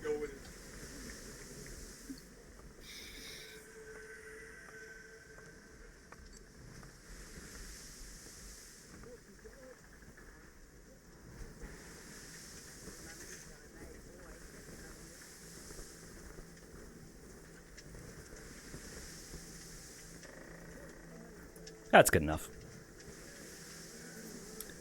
That might look a little bit funny, a little wonky, because the perspective is going to be a bit off, but that's all right. I have to move over Vasica, as well as our eagle. Don't touch me. How dare you?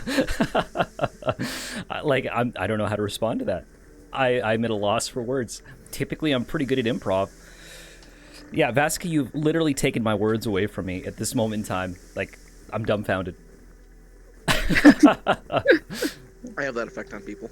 Yeah, sometimes. It happens.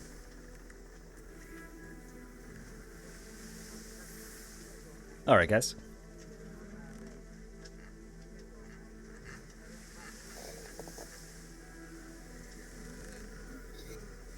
So you can see to the south, right around this bend down here, is where it opens up to Shady Shoals, the actual cave that you guys are supposed to go into. However, sitting way above on the cliffside, up here, there are a set of caverns and caves. Let's see, do I have some notes on this? I think I do.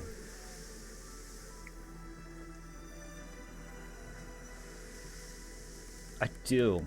Fantastic.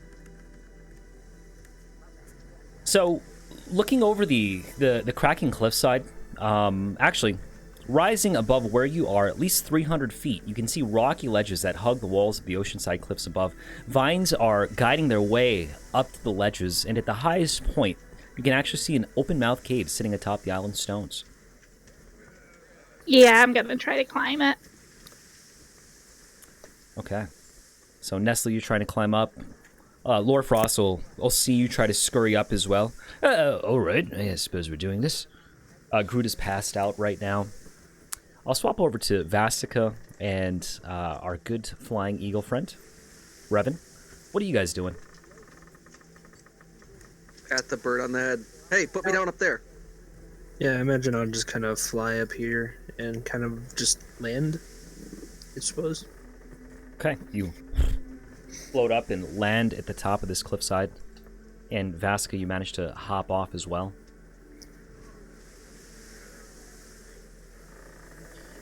And we'll move over to Spring.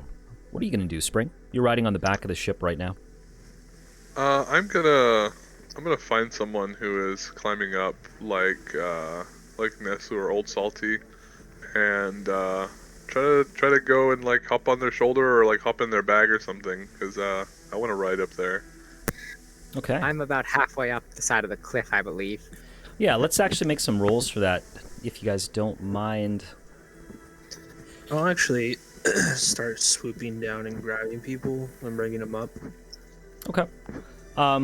Yeah, it'll take a moment for you to drop Vasca, but you start to make the descent back down. Old Salty and Neslu, go ahead and give me an acrobatics, or I'm sorry, a athletics check for me, please. Or acrobatics. And Old Salty, you can make yours with advantage. Thank goodness. I was about to be like, I'm actually good at athletics. Oh, God. I lied. I'm not good at athletics. I'm using vines to swing up. Sticking with momentum. I suppose I could throw you guys down a rope. Yeah, the Don't cliffside. help us or anything. Cliffside's like 300 feet up. It's pretty high off the ground. I don't have that much rope. Not quite that much. I have 100 feet of rope. Okay. Old Salty, you're having some trouble getting started. Go ahead and give me another acrobatics check or athletics check, please. Nestle, you'll be able to make it up. A pretty significant portion of the way. I'm going to do some more checks with you guys. I'm crying as I go up. I gotta save her. I gotta get my goddaughter. And Nestle, another acrobatics check as well, please. Okay, you managed to make it up. You can see the giant eagle who's begun to swoop down as well. Let's see how Lorefrost is doing, actually. Gregor is, like, looking up as you guys are ascending the cliffside. I mean, they're probably already eaten, right? They're probably already dead. Why are we going on up there? I don't see any purpose behind any of this. And Lorefrost can't... Goddaughter, you bastard. Oh god. Lorefrost can't seem to even, like, find a grip on the rocks as he's like... just keep going, Nestle. I'm gonna try to find another way up. Alright. Hup. And that will allow the rope. Both of you have climbed up. Well, actually, Nestle, you've climbed up far enough to where you see a rope drop down alongside you. As Vasca throws 100 feet of rope over the edge. You can see her staring, Thank God. staring down the cliffside. Yeah, if possible, I'm gonna grab that rope. Okay. Make a acrobatics check for me, please. Or just a general dexterity check, actually. It's a low DC.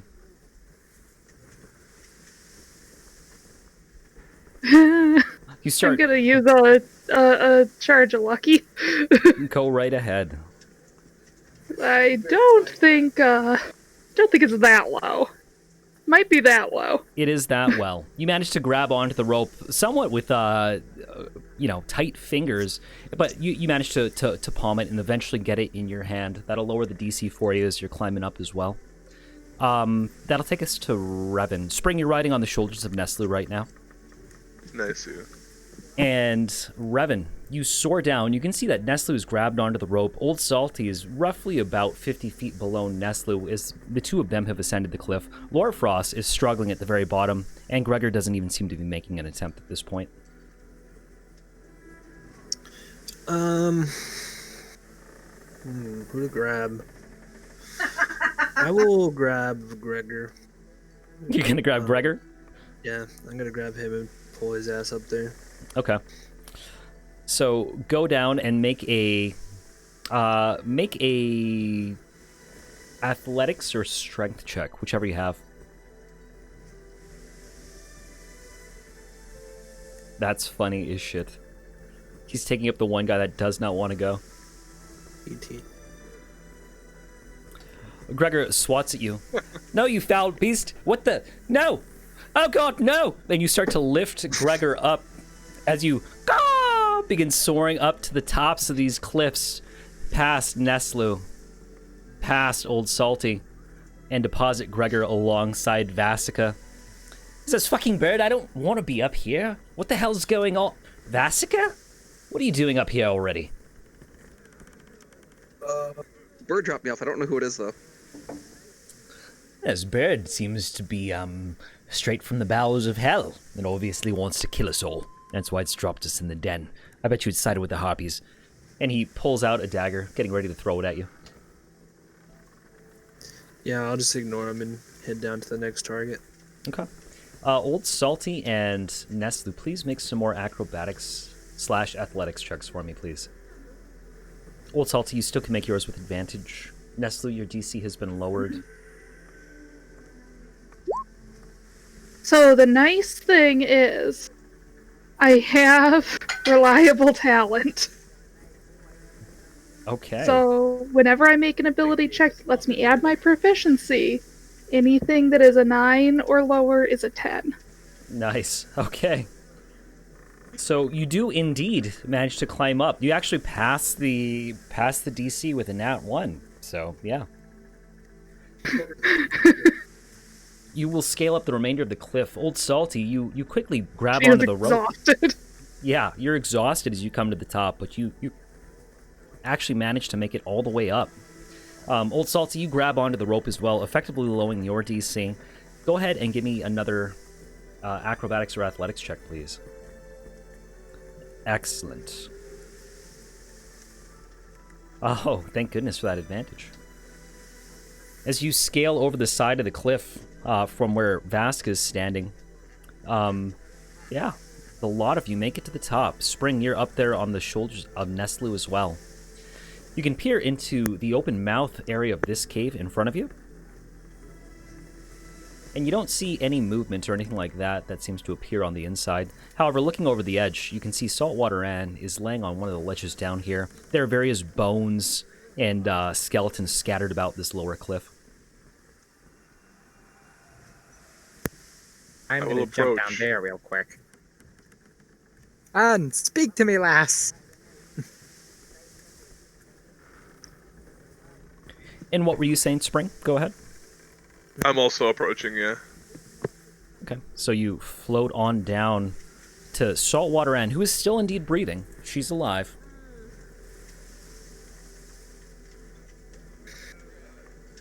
But she is unconscious at this point. Whether it helps any at all, I'm gonna kind of float on down to her, and I'm gonna use Spare the Dying. Just kind of Fantastic. trying to stabilize her, make sure she's all right, and all that good stuff. Yeah. Turn to Spring. She's doing that. Be like, good job, lass. Her father would have killed me if something happened to her. Father? Evan, you remember? I kind of scratch my head a bit. How does...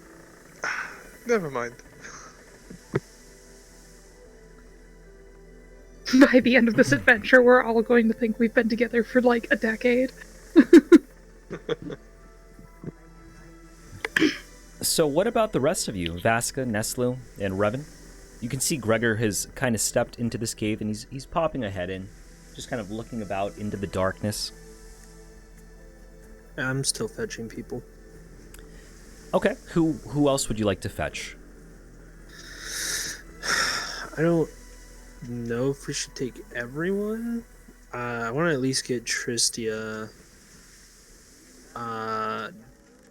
Spring, do you want your little summon? I'm sure you do.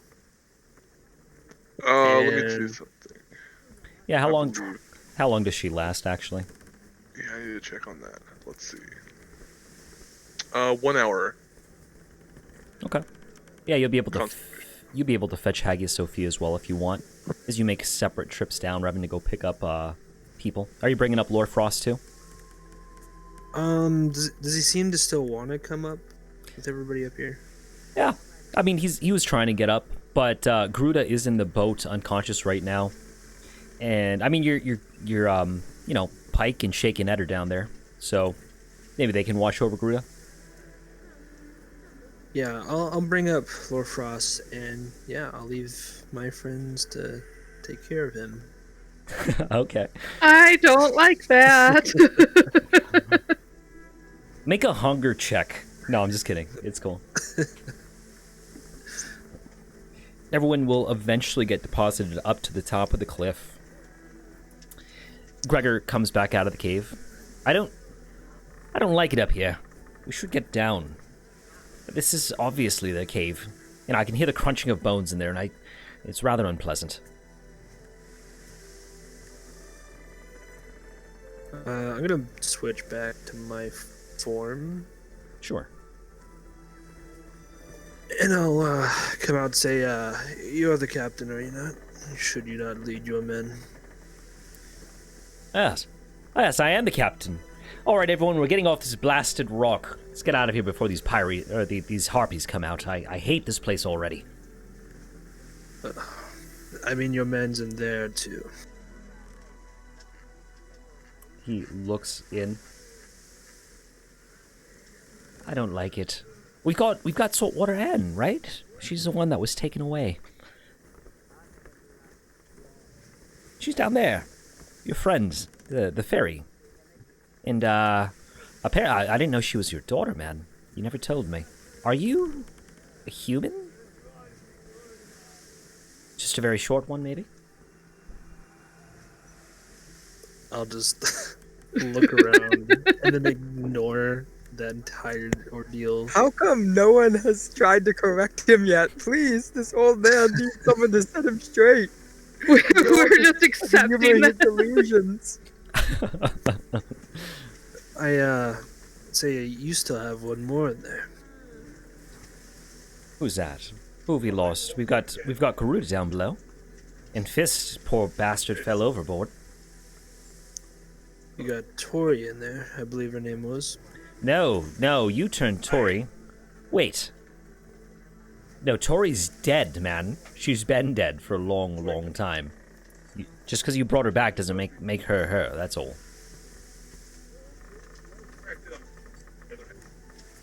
I see.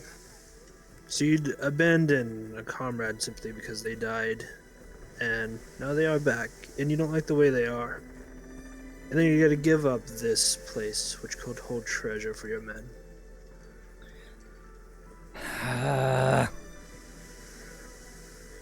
All right. Make a persuasion check, please, Rob. Well done.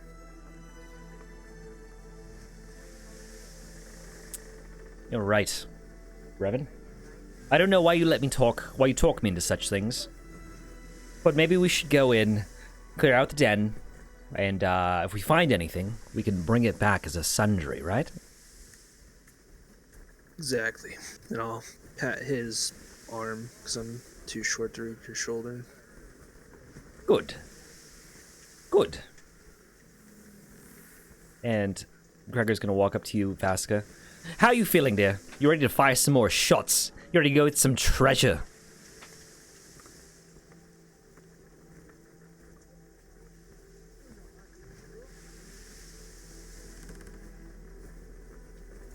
Yeah. Woo! Good. Neslu, are you on board? You ready to go get some treasure? We're going to live up to the name. Lord Frost said I was his kid, so that makes you like my uncle, because you guys are close, so you should carry me for a bit. Wait. That's not part of the deal. Captains don't carry their subordinates. I'm only like 36 pounds. There's no way I'm carrying you. Not in 100 goddamn years, the embarrassment. And Nestle is just going to kind of like look at Revan and then at Tristia with like the saddest eyes of just like her arms feel like rubber. She does. She does not want to hike.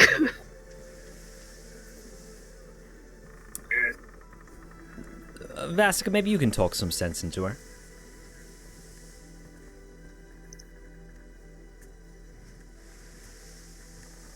She's your shipmate, right? You're being took. Oh. Andrew can't hear anything. Oh. Incredible.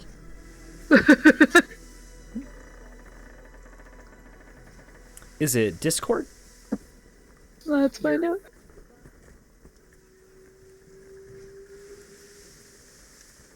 I cannot hear Can you. you guys hear me? There you are. Well, I can hear you. Can you hear us? I can hear you now. You're a real Hey. person. I am a real person.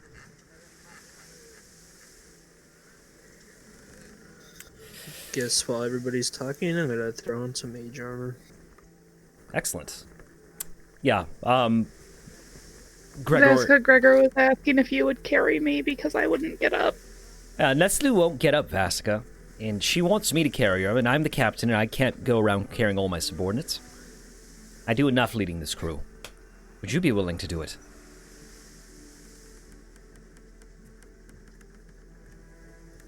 Yes. You intend on carrying her? Okay. Excellent. Yes. Excellent. I had to do math to find out if I could actually carry her. I do not weigh much. So yeah, I guess Vasca's gonna walk up and just fireman's carry Neslu. Nestle is just gonna be like, "Oh, Saka, you saved me." Never mind, you can let me drown. I'm gonna be like, keep in mind, Vasca we tosses are Neslu small over the partners. cliff.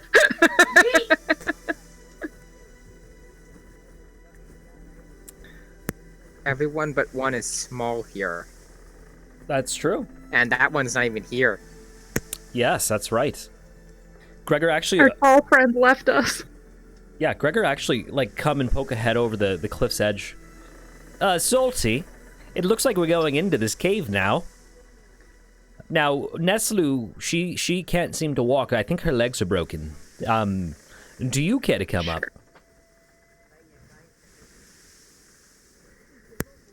Oh, yeah, sorry, I was just making sure Anne's alright. Oh, she'll be fine. Look, she's breathing now, right? You've taken care of that spring, I'm assuming. I'll kind of look back and be like, "Oh, we're not leaving her up here unconscious."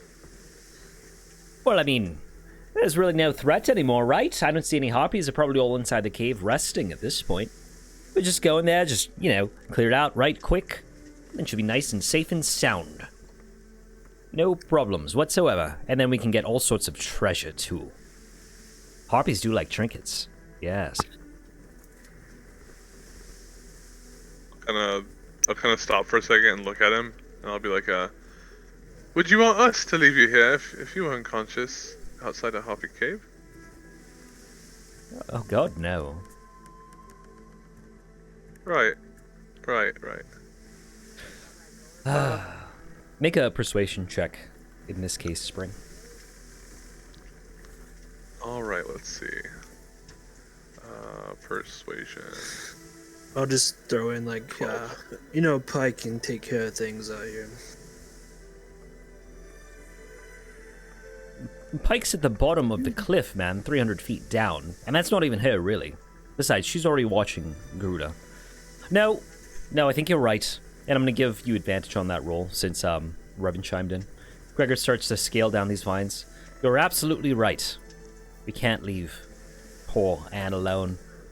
As a captain, I should see to the betterment of my crew every step of the way. I will watch Pike. Oh, I'm sorry, not Pike. What's her name again? Anne, yes, I will watch Anne because I care about her deeply, as if she was my own daughter. You just don't want to go inside. That's not it at all.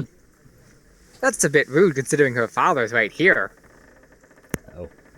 Yes, I'm sorry about your daughter, Revan, and your granddaughter as well, Old Salty. I didn't know that you were all related. Wait, granddaughter, goddaughter? Are you his daddy? Oh, I just look over to I just look over to Revan. Am I your dad? Revan just looks at everyone, just beyond knowing that he could help them in some capacity. It just begins to move forward and stand further. Feels more comfortable in the cave at this point. Oh no, he's not nearly blue enough to be one of mine. And you see... How many kids do you have, anyway? Are You Mommy the sequel? Yes. Probably not a whole lot. Actually, I mean, can't be more than. I mean, I only ever had the one wife, so. As you're floating away, Spring, Gregor is gonna turn towards you. I think Revan and Old Salty are related, and this is the daughter. You know, silence in the medical field is consent, so I think he's saying yes. Gregor is a really special kind of dom, and I love him so much. I just want to punch him right in the neck. And as you're thinking that internal monologue, he raises a hand up like a speakerphone to his mouth. Now you all just clear things out, and when you find some treasure, we can bring it up to the front of the cave, and I'll make sure that if anything comes and threatens Anne's life, that I manage to dispatch of it quickly. And he draws his scimitar and dagger in hand. Good luck, everyone. Yeah, I'm just gonna look down at Whisker, my little imp, and just say, if he leaves, kill him. And Whisker's gonna go hang out with Gregor. The imp. Yeah, all right. Yeah, and he goes flying off and flaps down on the side of the cliff. And as he comes to rest on the dirt pile next to him, oh god, it's a fucking bat. Oh, you're not a bat.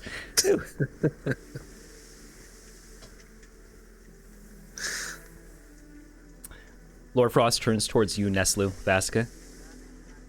I didn't think I really should have come on this journey.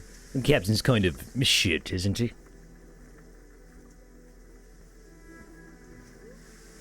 And a what? The captain's shitty. Fucking Gregor. There's no captain. I don't even know how he became a first mate, honestly. You know, sometimes they say it's, more about the quid pro quo or something. I don't know much about your old captain, but maybe. Yeah, you're Also, right. isn't that, borderline mutinous? I mean, I was about to have a mutiny on board of the ship previously anyways. What's one more step in the wrong Yeah, direction? you slept through the last mutiny. Half the crew's already Why are there dead. so many mutinies? What is wrong with you people? Have you seen him? Have you heard the man talk? He kinda sucks, honestly. He's not a captain. Uh-huh. And she's just gonna keep on trucking with Neslu over her shoulder.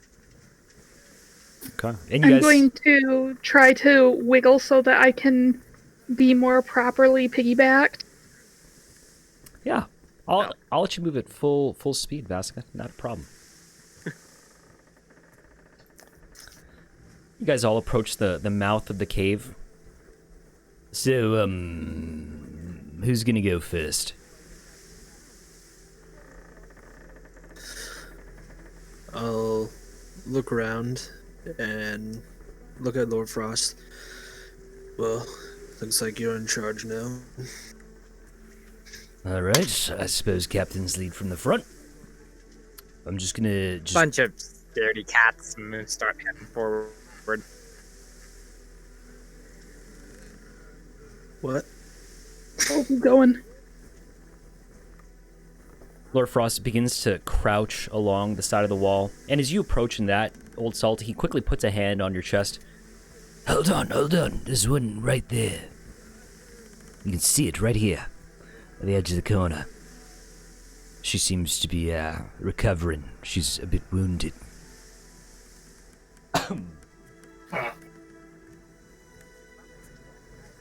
Well, then I'd suggest a surprise attack. Yeah. Yeah, it's a good idea. Alright, I'll tell you what. I'm gonna run in there. I'm gonna just fucking gutter. Salty, you just move with me at the same time, alright? We just go in there, we beat the shit out of it, and if anything else comes out, you guys move in and shoot it. How's that sound? It's a pretty good plan, yeah? You know, running and hit it's not really a plan, right, lad? I mean, it's a fucking cave full of harpies, and you all want me to just go in there. What do you want me to do? I don't know. I'm just trying to make the best of a bad situation, that's all. Nope, that's alright. It'll work. Alright. Everyone on the count of 3. 1, 2, 3. And everyone roll initiative, please. I was like, what are you gonna do? 1, 2, 3. Rocks fall. Everyone dies. I started to panic. I was Hey, like, why what am I button up do there I with hit? Nestle? Get up there. You were like, what's happening when we reach the end?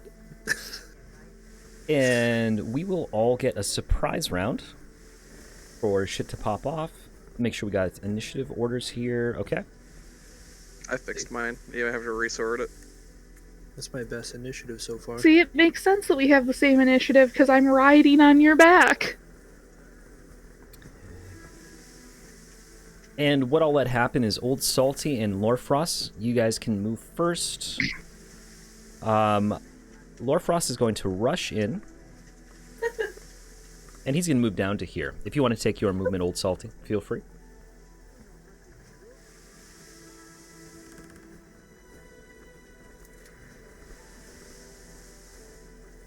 Okay, you managed to close the gap. You have an action as well if you'd like, Old Salty. I'm going to let you move ahead of Lorfrost. Alright, I'm going to punch it twice. Okay, give me the first punch if you don't mind. And the second punch, please.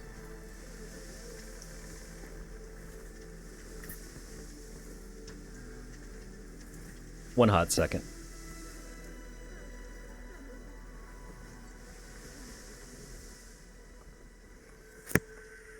What exactly is a hot second? A hot second? A hot second is different than a cold second. Effectively, a cold second is simply going to take a bit longer, right? A hot second is like a quick hot second because it's kinesthetics and it's sped up. I'm bullshitting. I have no idea what a hot second is. That was the most science teacher / dad answer ever. Well, good. I'm glad.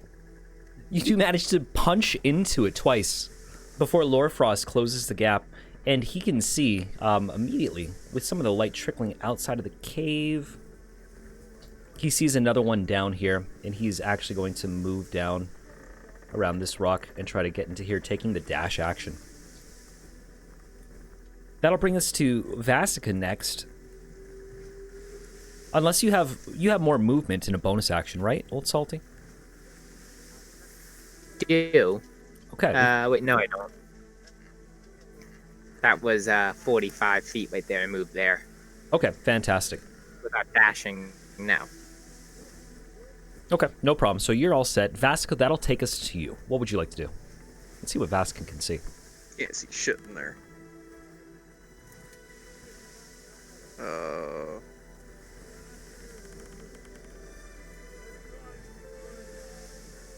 Alright, come on, Nestle. We're going in. I'll just move wherever you are moving. I still can't see shit in here.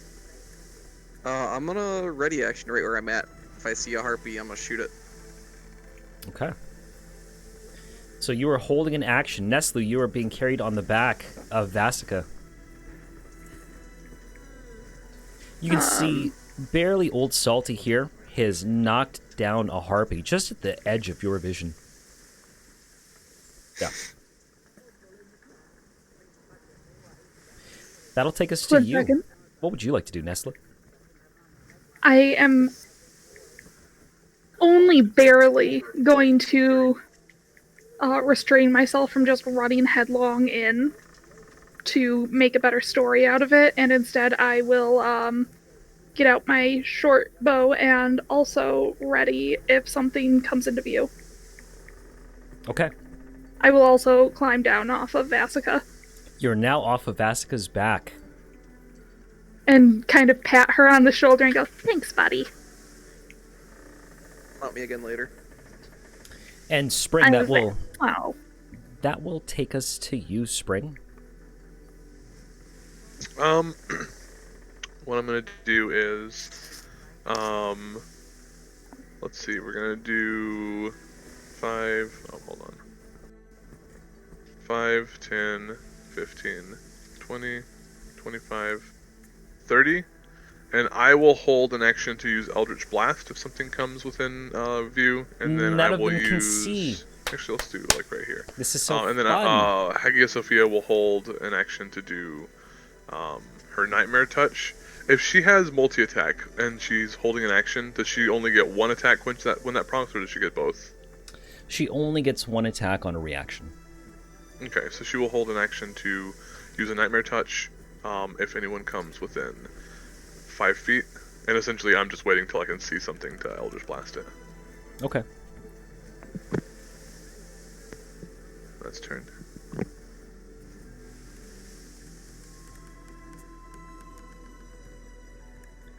Revan, that'll take us to you. What would you like to do?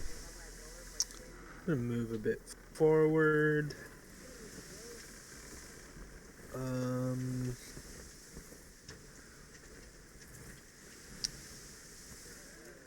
Just a little bit more. I am just going to use a chill touch on that creature.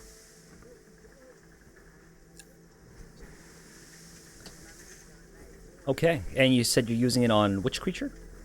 The one for Lorefrost. And then Tristia will also use some fire rays. Okay, I don't believe you can see it, right? I can see for some reason. Let me try this. Oh, I think it's the zombie. Yeah, never mind. Let's do... Actually, I have dark vision, don't I? Are you a gnome? You are a gnome, right? Yeah. You should have dark vision. What's your vision?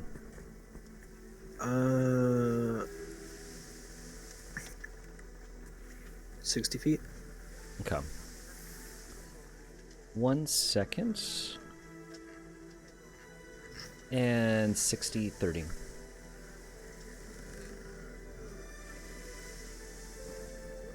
Can you see now, Revan? Yes. Okay, fantastic. I'm going to save that to your sheet right quick. Cool. And then instead of that, I will... Looking around in this cave, are there any, like, large boulders stuck to the wall or ceiling or anything? They're kind of hanging off. Yeah, absolutely. You can see that there are plenty of big chunked boulders. Some of them have already collapsed and fallen on the floor. They're scattered about, and there's actually one near Lorefrost that has kind of like dropped down. And he is crouched alongside it, having closed the gap between this Pyrian harpy, who seems to be just kind of like huddled up in this corner. Okay. I would like to cast Animate Objects, if it lets me. Sure. There we go. And I guess so. I don't know how big that is. Is it only a large or? It would be a large. So that's 4, and then is this here one then as well? It is, yeah. So I think I can do the one by him, and I'll do this one then. Okay. And that should also be in there. Yeah, I'm opening it up for you right now. Cool. Sooner or later it'll respond. There we go.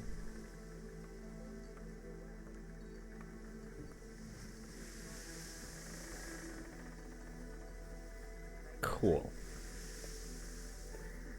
And I am concentrating. And we're just going to give animate objects, that acts as your bonus action, right? Yeah, I command it on a bonus action. Okay. So I'll just give out the command, to slay the harpies. Is that a piano? Hey, man, you did the artwork, not me, but that is indeed a piano. That's fine. It's great. I love it. Okay. So the action was to cast. Cast animate objects. I told them to kill the harpies. Okay, fantastic. Bonus action. So- And their speed is 30 feet. It is 30 feet, and they have blind sight out to what range? I believe it's 30 feet as well. Yes. Okay. So I guess they'll move forward. Yeah, you can send them forward. And you can see that there are indeed some harpies in here as these massive boulders begin walking their way in to the interior of this cave. And Tristia will just dash, and that'll be my turn. Okay, fantastic.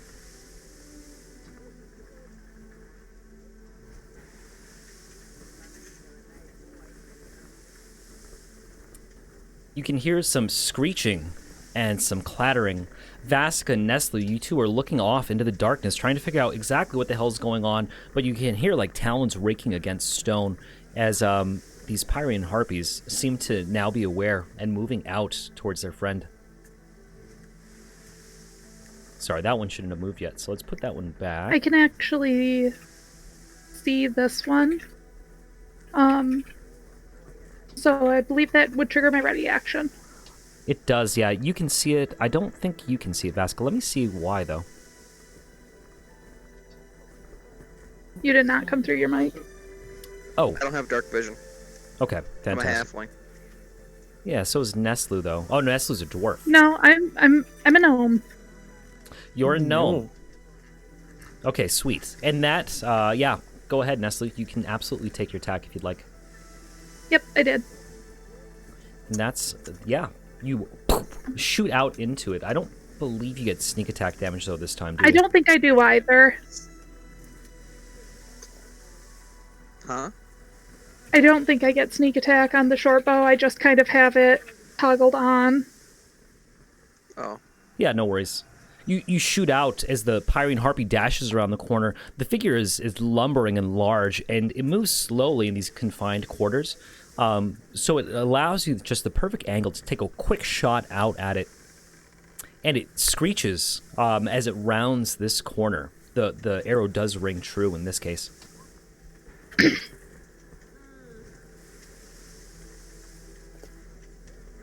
This Pyrian Harpy rushes in.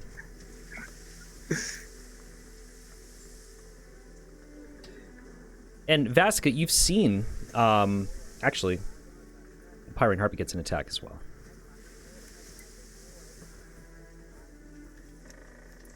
Lord Frost has he lets out a scream from within the shadows. I've made a mistake. I've made a big fucking mistake.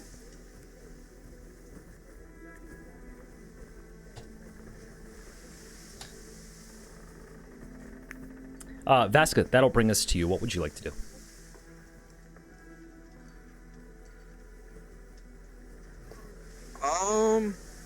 That's a great question, because I realize a big problem of having a two-handed rifle is that I can't carry a torch. You could... If you express that, I believe that it is a bonus action to shake the Wooka nut that I have, and that will do light for an hour. I'll just light a torch. You Just light the throw torch and throw it in there. Yeah, I'm gonna light a torch and keep carrying it until I see something, and I'm gonna throw it at it. Okay. Okay. And what I'll do for the time being is I think I have a utility token for torches. 1 second. I mean, if you just want to give me dark vision with 40 feet dim and 20 foot bright, that'll work too. You know, if you throw it... Oh, yeah, good point. 1 second while I just adjust the lighting. 40, 20.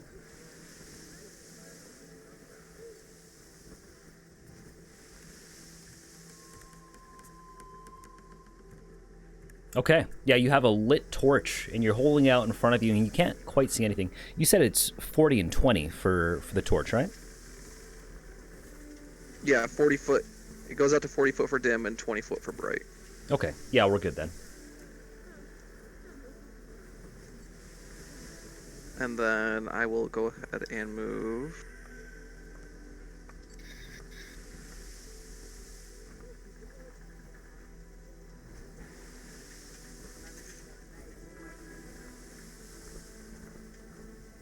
Oh, harpies. Ooh.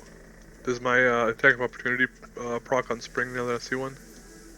Yeah, as soon as Vasca moves forward, now having ignited the torch, you're able to fire off your blast.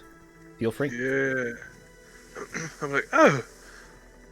And then fire off 3. 2 of them will hit. Give me damage on 2, please. I don't know what that bonus was for. Oh, in case of, yeah, it's ignore that too. In case there was a crit. Oh, actually, I'm sorry. That is not correct. 1 second. The Harpy is at 1 hit point, guys. That's 11 plus 6, 17. The Harpy had 18 points. So close. So many Oh, close was that one calls. dead as well? It is not. It's still standing, but it looks like it's on its last legs. It takes 2 more furious Eldritch blasts right through the chest. Nice. And Vasica, you can, if you want to fling this torch or anything, I'll let you do that as a free action as well.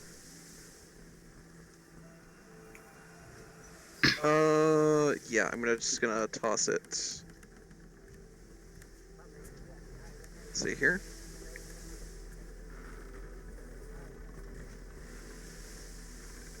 Yeah, I'll throw it right there.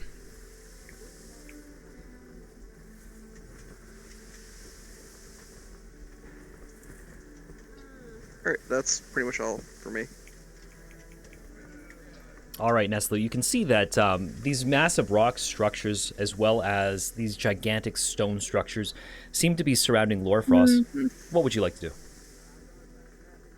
I'm going to step a little bit closer so that I can get a better angle here, I believe. Let me see. Yeah, that gives me a better angle. And I'm gonna shoot it. Shoot away. That shot is a miss, unfortunately, Neslu, as it strikes off the back of one of these massive stone blocks.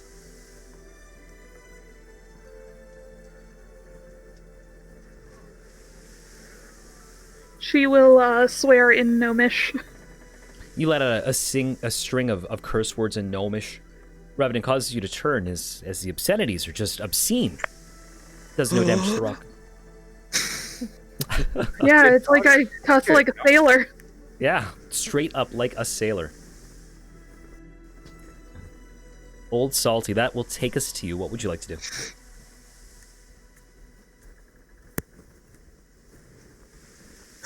Well, what I'd like to do and what I'm able to do are 2 different things. Well, please do tell. What would you like to do? Just kill all the harpies with my mind. Oh, well, yeah. I mean, you're not a wizard, right? No, not yet. And so then I'm just gonna attack this one twice. Oof. And flurry of blows it. Don't worry about the flurry of blows. Because the first attack's enough to kill it. Nice. In that case, how much movement do I have left? I was not enough to get there, unfortunately. So I will. I'll hold an action for this one to get closer. Once it gets within range, I'm gonna punch it. No, I can't do that. You can't do that. That's fine. Never mind. You can't, unfortunately. That's my turn. Okay. Spring, that'll bring us to you. You see Old Salty rush in, and with a quick elbow, he cracks the jaw of the harpy that you blasted twice with the Eldritch Blast. It falls, slumps to the ground as it rocked against one of the cavern walls. What would you like to do? Let's see. Let's see. I go 5, 10, 15, 20, 25, 30. And I will Eldritch Blast the one over here. Now, is there any disadvantage or anything for it to being in dim light for me? It'll have a slight cover bonus from these massive, large rock structures that are standing in front. Okay. But it's a half cover bonus effectively. And how does that work mechanically? It just adds a plus to their armor class. Okay, so there's nothing that I need to be doing on my end. Okay, I will do Eldritch Blast. All 3 of those will hit, and some damage, please. Ooh, and we actually do have a crit in there this time.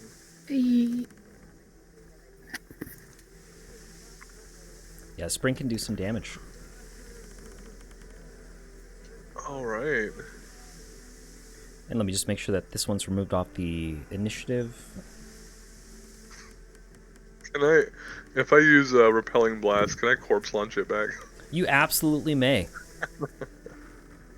Sweet, I will. You let out a Eldritch Blast as it blasts in the Pyrian Harpy, and it strikes the back cavern wall. You see the walls crumble behind the weight, and different pebbles and rocks begin to fall over, slightly burying this woman as she falls lifeless and dead. That was fun! Lorfa says, yes, it was for Anne. This one too. Come on, you son of a bitch. And he's going to draw out his scimitar and take an attack with the scimitar, the dagger, and the scimitar again. 9, 6, 9, 18, and 24.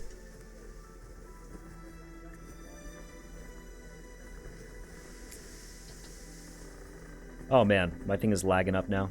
Let me see. Alright, there we go. Minus 24. It'll show up soon. There we go. All right. And you can see that this harpy, who was caught off guard, is now on her last legs as well. In due time, this harpy seems to close the gap in and just fill up this area of the cave. And she's going to crouch somewhat behind this wall, trying to stay out of reach.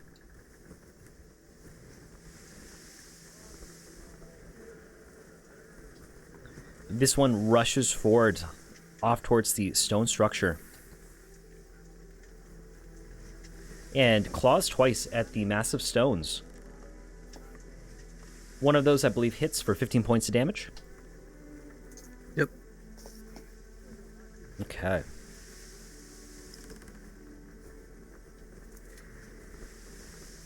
This one is going to disengage and start cowering in this back corner, being threatened in her own home. She already looks beaten and bruised as Lord Frost has dug into her pretty hard. Revan, that'll take us to you. What would you like to do? I will kind of slink forward, turn, and I'll shoot the harpy to the north with a chill touch. Okay. And that's a hit. Minus 15. And Tristia is going to move up and engage on that one as well. Fantastic. And that's enough. 7, 9. And some fire damage too, please. So that's 16. Yep, sorry. I need to work that into her character sheet. There you go. And I don't see any fire damage yet. And Okay. then these two we'll 26. We'll block off the other one. We're gonna beat up the one on the right. Okay. Give me some attack rolls for them, please. Jesus. Minus 24. Yeah, they slam into it. The harpy manages to duck underneath one blow from this massive boulder. However, the other one has a rock-like appendage that shoots out and clobbers her right in the jaw. Vasica, you can see that your allies have started to engage with these harpies. One of them is cowering. One has appeared around this corner. Old Salty and Tristia seem to be looking at it. Revan's making short work with his allies. What would you like to do? Oh, what's this back here? That is a giant boulder. It's a piano. Suddenly, pianos. Suddenly pianos. Alright, well, I am going to move down here and fire my rifle at this harpy. Okay, give me an attack roll, please. 2 of them, as a matter of fact. Yep, do your thing. I'm going to re-roll that second one. So this is another 7 points. So 16. an additional 7. So that's 30 points for Vasica. Excellent. 30 points of damage goes into this creature. It will go into this creature, if that ever loads up. I don't know why it does this as we go later into the evening, but it goes just really slowly for me. It starts lagging out. Vasica, 2 blasts ring out from the rifle, and they cause the cavern to shake briefly. Not really shake, but there's a very strong echo in these tight walls. Anything else you'd like to do? Nope, that's it. And that'll take us to you, Neslu. What would you like to do? Alright. I'm going to come over here so that I can see a little better again. And I'm going to take a shot at this one. Okay.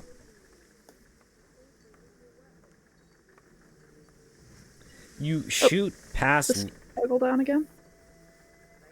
Sorry, say that again? The sneak toggle down again. Oh, that's... Shoot, I gotta get ready for work. Yeah, do your thing. No worries. We'll be wrapping up here soon. I think once this battle is done, then we can loot next time, guys. The harpy that's cowering in the corner, you dart around and you shoot past Vasica, and you watch as it drops dead, no longer alive. And she's gonna call, "You okay over there?" Oh yeah, I'm fine. I think we got this one. It's not moving anymore. And Old Salty, that will bring us to you.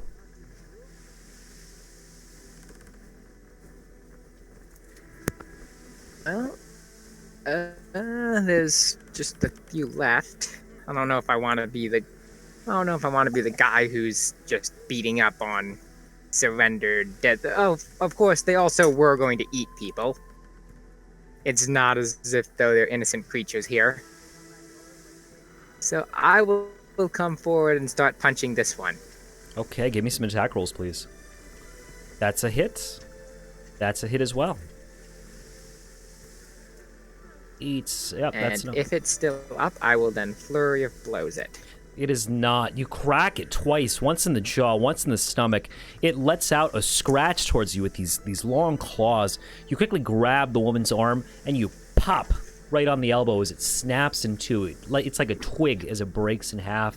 And the pain and anguish is what finally drops this woman to the floor, now dead.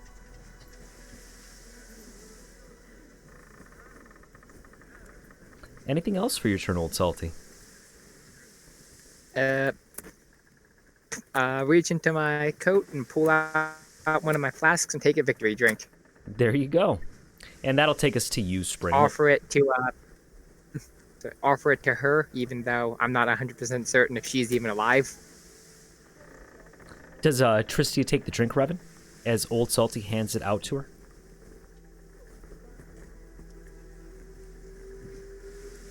Wait, what did I miss?